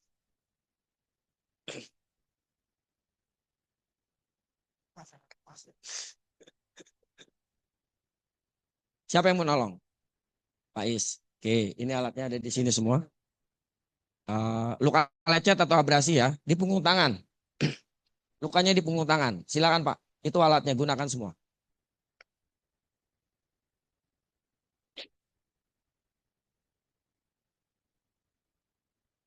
Apa Pak? Iya. Bebas Pak, boleh. Punggung tangan. Mana punggung tangan? Yang mana punggung tangan? Nih punggung tangan Pak. Iya. Ini punggung tangan, ini telapak tangan. Mana yang namanya tangan? Dari mana tangan? Batasannya mana tangan? Ini kita harus tahu ya. Mana tangan? Yang mana tangan? Ujung jari sampai pergelangan atau sampai ketiak? Tiak. Siapa yang sampai ketiak? Gak ada temennya. Siapa yang sampai pergelangan? Ujung jari sampai pergelangan. Kita harus tahu yang namanya tangan mana. Oke. Ya. Tangan itu batasannya ujung jari sampai pergelangan. Punggung tangan, telapak tangan.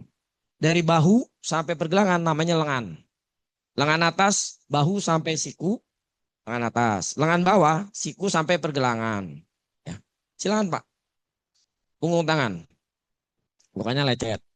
Kalau kaki, mana batasan kaki? Dari mana ke mana kaki? Pergelangan sampai ujung jari itu kaki.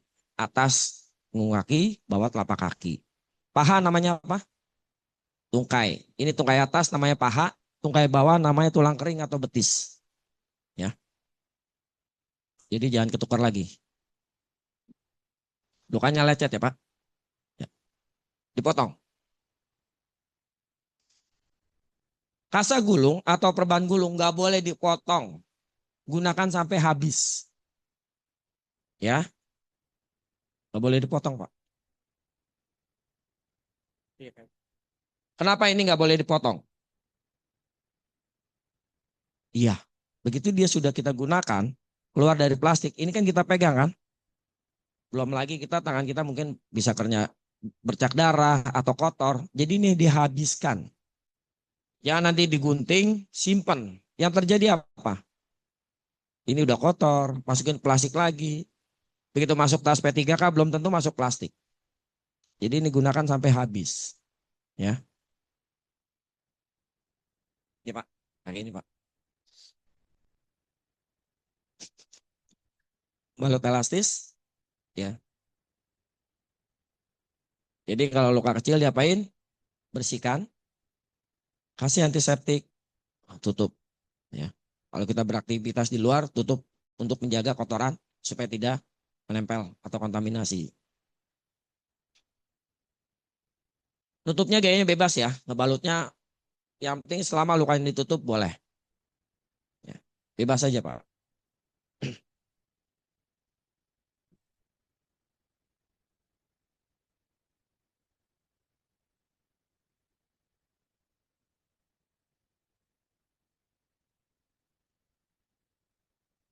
Oke. Kalau pakai pembalut gulung gini atau perban gulung biasanya antara digunting atau gunakan plester untuk menempelnya. Pakai plesternya Pak, ada Pak, plester yang putih.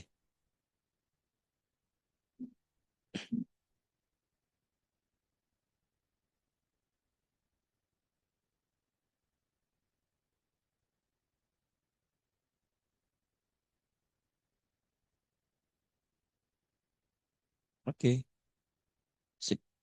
Ini kalau luka lecet atau abrasi, luka luka ringan ya. Bersihkan. Poinnya adalah ketika menemukan luka lecet atau luka ringan, bersihkan, kasih antiseptik, tutup. Kalau luka besar bagaimana? Gantian Pak, Pak Is jadi korban, Bapak yang nolong. Luka tusuk,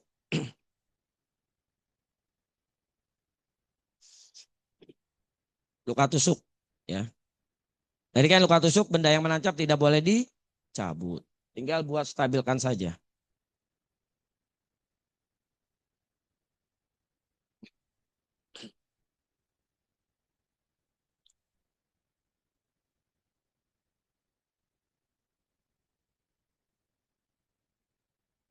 Lagian kurang ajar banget ya, gunting sampai ke lengan atas gitu. Ngapain coba?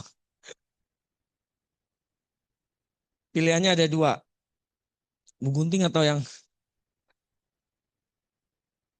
ini eh ini bando model sekarang ya.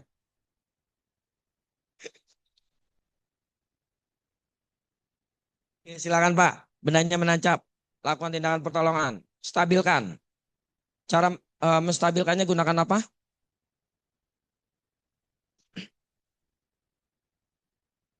Ini ya. Perban gulung bisa untuk menstabilkan. Letakkan di kanan dan kirinya. Pas. Akhirnya. Kalau ini tercabut, berarti kita harus siap dengan perawatan luka besar. Ya. Ya nanti pecabut, wah, tancepin lagi. Jangan. Ini kencengin lagi. Ya. Stabilkan kanan kiri. Kalau tidak ada kasa gulung, kain pun boleh. Buat lilitan kain di sekitar benda yang menancap, jepit, baru boleh di plester, boleh langsung perban, boleh Pak, silakan. Lanjut ya Pak. Sip. Jadi kasa gulung yang tadi hanya untuk menstabilkan supaya benda yang menancap tidak goyang. Karena kalau benda tajam, begitu dia goyang, dia akan menyebabkan luka baru di dalamnya. Ya. Kalau sudah tercabut, berarti kita persiapan luka besar. Ya. Nah, nanti kita akan belajar cara penggunaan perban gulung. Bagaimana menggunakannya.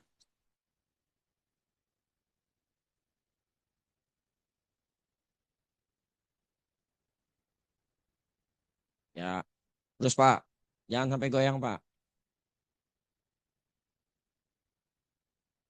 Ya, plester. Kalau kurang boleh ditambah ya.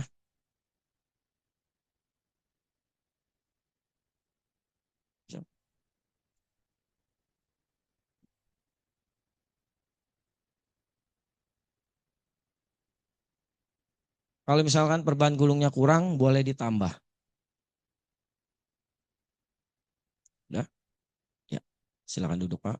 Pak Is tunggu. ini ya, penggunaan perban gulung. Usahakan gulungannya ada di atas. Ya. Kenapa gulungannya di atas? Untuk memudahkan ketika melakukan pembalutan. Kalau gulungannya di bawah, ini akan cukup menyulitkan kita.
Ada yang mau tanyakan untuk luka tusuk dan luka kecil?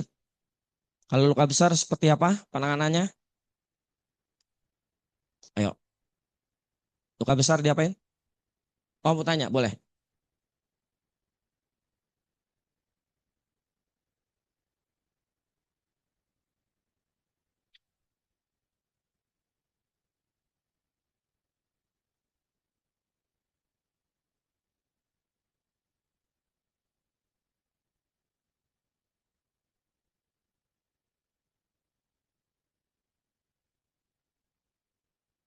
Iya, ingat tadi kalau pernapasan berapa detik sampai menit?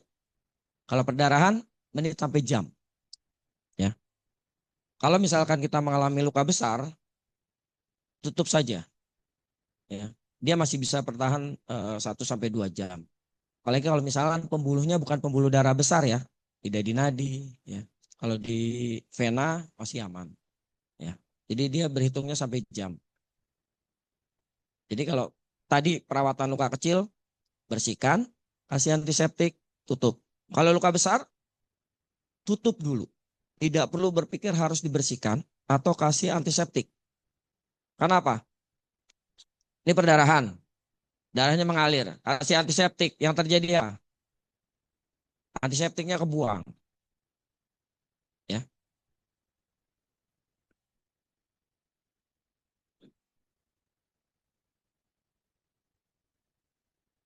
Penutup luka boleh gunakan bahan apapun, ya. Bahannya menyerap, tapi tidak mudah hancur. Makanya nggak boleh tisu. Kain apapun boleh. Dalam kondisi darurat ya, misalkan kaos kaki. Kalau kita mau robek baju, boleh. Atau copot bajunya, kalau kita pakai dobelan buat nutup. Boleh kain apapun, tidak harus kasa. Karena tadi kondisi darurat, belum tentu kita bawa kasa. Ya kan? Gitu. Jadi bahan apapun boleh yang prinsipnya dia menyerap. Ya. Kanebo boleh nggak? Di motor adanya kanebo nih. Buat nutup luka boleh nggak? Kalau itu memang harus digunakan boleh. Ada kain kotor boleh nggak? Buat nutup luka.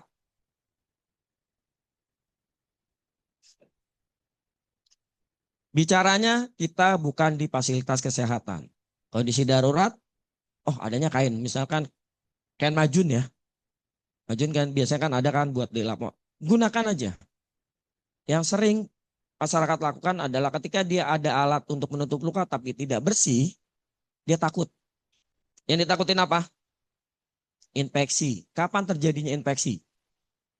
Langsung infeksi karena bahan kotor? Infeksi akan terjadi biasanya antara 1 hari atau 2 hari setelah cedera atau luka. Ya. Jadi kalau kita menggunakan kotor, pada saat di fasilitas kesehatan kita bilang, dan ini masyarakat yang sering takut, takut ntar diomelin. Ya, Ingat, pelaku pertolongan pertama melakukan tindakan sementara. Ada kain kotor, ada majun, kaos kaki, itu bisa digunakan. Tutup langsung di atas luka. Begitu sampai fasilitas kesehatan, kita informasikan kepada dokter atau perawat yang menangani. Tadi saya gunakan kain kotor. Tugas mereka untuk menjaga ini supaya tidak infeksi. Jelas? Yang penting bahannya tidak mudah hancur. Sapu tangan boleh. Nggak boleh pakai tisu. Ya. Kan tisunya banyak. Walaupun tisunya banyak, begitu tumpuk, bagian yang cairan dia akan hancur. Malah nanti ketika di rumah sakit akan dibersihkan dengan dikorek biasanya. Ya. Kapas boleh untuk menutup luka? Nggak boleh. Ya.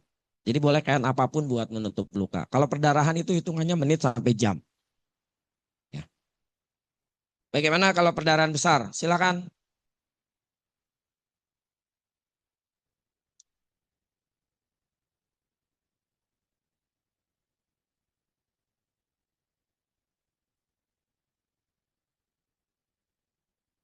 Kalau perdarahan besar, prinsipnya tutup, istirahatkan. Ya. Istirahatkannya bisa buat gendongan. Jangan nanti misalnya lukanya di lengan, istirahat ini gimana nggak diistirahatkan? Wah, begitu jalan ini darahnya makin banyak keluar lagi. Ya, misalkan ini terjadi di lengan bawah, ya, tutup lukanya dengan kain apapun, tutup dulu, ya.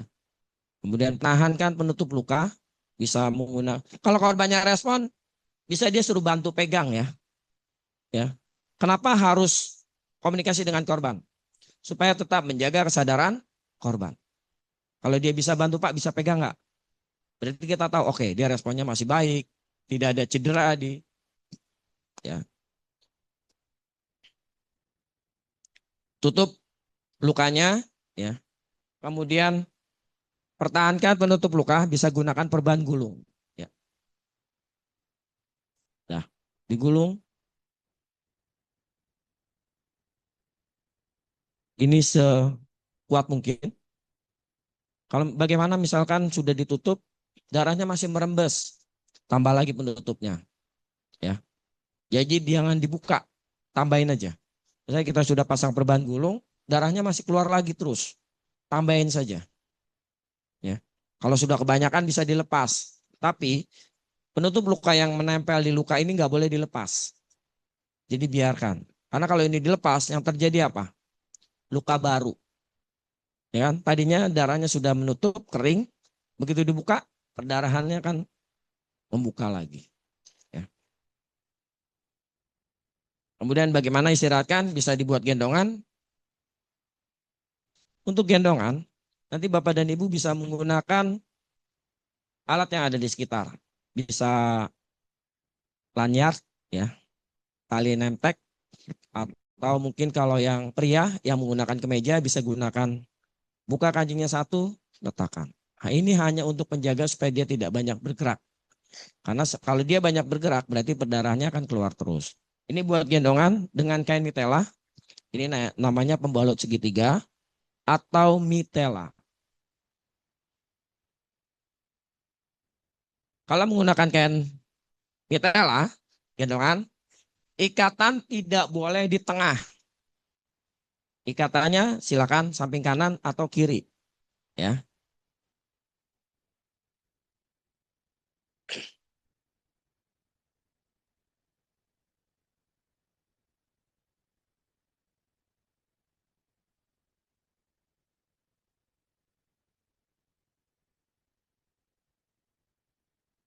Ini ya, ini untuk mengistirahatkannya. Yang luka tusuk ini boleh diistirahatkan? Boleh. Tinggal buat gendongan. Berarti kalau dua begini, letakkan yang samaan. Dua-duanya masukin. Ya. Nggak boleh banyak bergerak. Semakin banyak bergerak, perdarahan akan banyak keluar. Terus. Ya. Bawa ke rumah sakit. Suruh jalan ya, jangan mentang-mentang dua-duanya begini. Ya, boleh duduk. Ya, saya sambil menjawab pertanyaan di kolom chat ya. Oh, dipoto dulu. Boleh.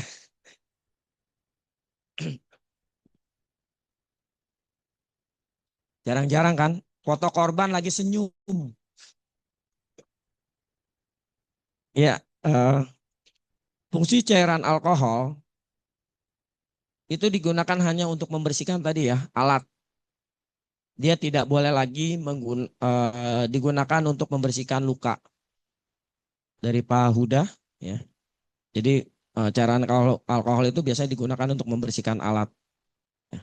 Tidak boleh lagi untuk membersihkan luka. Kalaupun ingin kita gunakan sekitar luka boleh. Ya, kita luka tidak boleh langsung ke luka. Biasanya kan ada beberapa plester yang kalau kulitnya kotor tidak menempel gitu kan biasanya dibersihkan dengan alkohol dulu. Sekitar luka tidak boleh untuk membersihkan luka. Ya. Kalau untuk sterilisasi ya rumah sakit biasanya menggunakan alkohol untuk membunuh kuman-kuman. Kalau ingin disuntik biasanya sebelum dilukain itu dibersihkan dengan alkohol. Jadi untuk menjaga kebersihan sekitar bagian yang akan disuntik atau diinjeksi. Jadi kalau untuk luka kecil, tahapannya apa? Luka kecil diapain dulu? Bersihkan, antiseptik, tutup. Luka besar, tutup, istirahatkan. Nah, ya. Pokoknya poinnya yang gampang-gampang aja. Nggak usah berpikir, oh ini harus dijahit. Itu nanti yang menentukan adalah fasilitas kesehatan. Orang awam tidak diperkenankan untuk melakukan hektik atau menjahit. Jelas? Silakan Pak.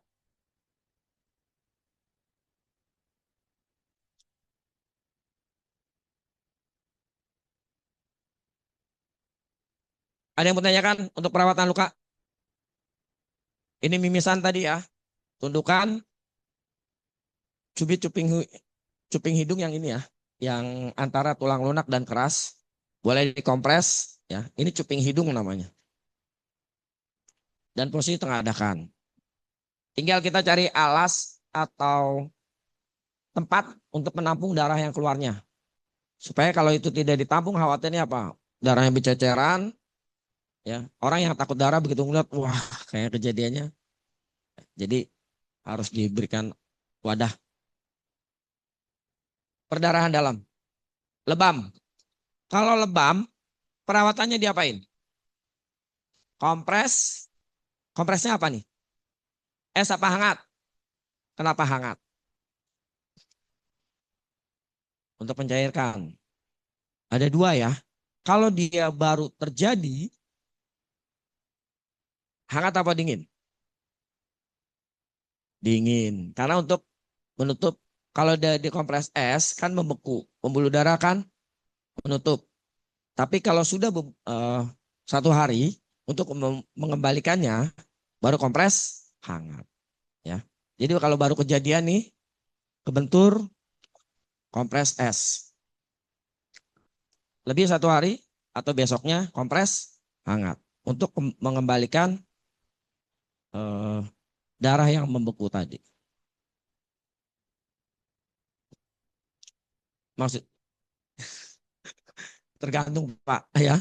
Tergantung tempatnya. Kalau tempatnya lagi panas gitu, terkadang ya memang gitu kejadiannya karena kan kita belum tentu siap dengan es. Minum. Berarti yang panas perutnya ya. Karena memang di lapangan kita belum tentu bawa es. Begitu kita butuhkan es, yang ada apa? Itu tadi. Wah, kalau temennya yang sakit isengnya itu keluar semua. Ambil es, oke, ambil es, bawa es kelapa. Ambil esnya ini buat kompres dia minum, selesai. Intinya kalau baru kejadian, kalau luka dalam ya, atau kita sebutnya terkadang luka tertutup. Memar, kompres dulu es. Kalau baru kejadian. Ya. Setelah lebih dari 12 jam baru boleh kompres hangat untuk mengembalikan peredaran darahnya. Hati-hati. Tidak boleh menggunakan apa ya, yang di masyarakat banyak itu kalau baru kejadian nggak boleh dikasih salep apa? Trombopop. Sebut merek dah tuh. itu tidak boleh diberikan langsung karena dia untuk memecah atau melebarkan pembuluh darah. Kalau itu diberikan nanti bisa melebar, ya. Pembuluh darahnya akan melebar, darahnya tidak berhenti, malah makin dibuka, ya. Dikompres es dulu baru kejadian untuk menutup pembuluh darah dan menghentikan perdarahan. Kalau perdarahannya dalam. Untuk luka terbuka tidak, ya.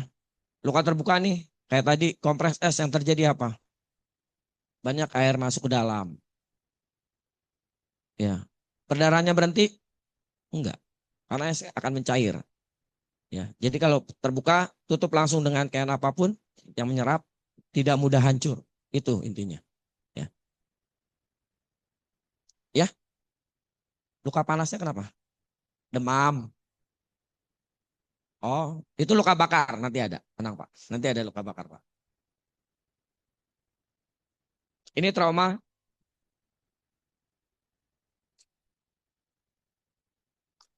Trauma itu, jadi kalau di tenaga kesehatan mengenalnya cuma dua. Trauma dengan medis. Trauma tadi terkait semua dengan kecelakaan. Luka itu trauma. Medis itu terkait dengan penyakit, ya.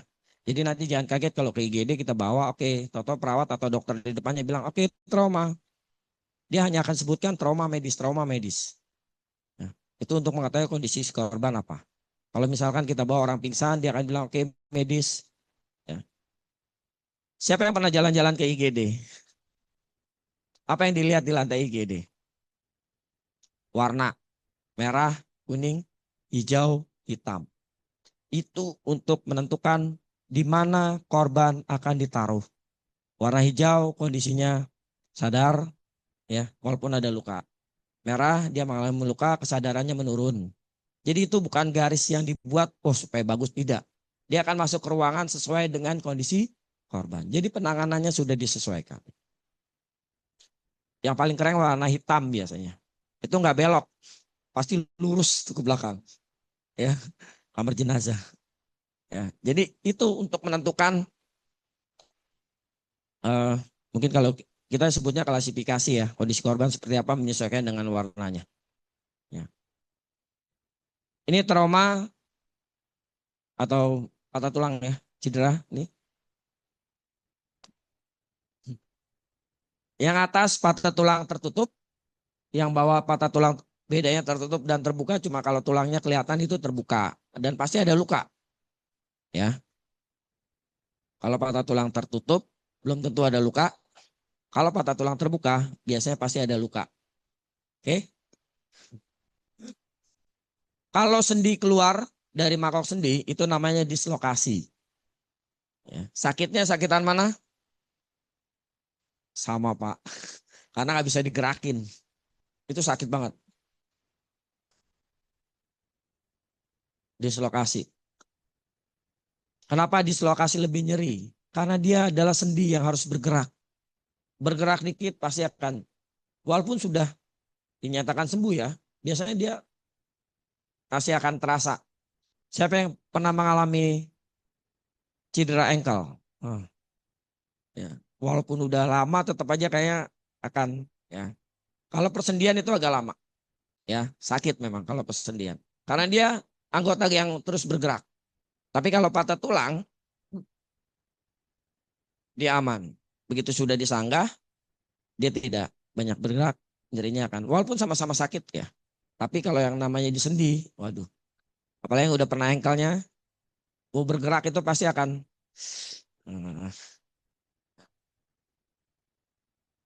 ini tanda-tandanya ya. Rasa nyeri pasti. Kemudian untuk mengetahui perbedaan orang yang mengalami cedera patah tulang atau tidak, suruh gerakan saja. Ya. Terutama ini kalau misalkan kita menemukan korban di lapangan, ya. Kalau korbannya respon, perintahkan sederhana. Bedakan kanan sama kiri, dia bisa bedain nggak?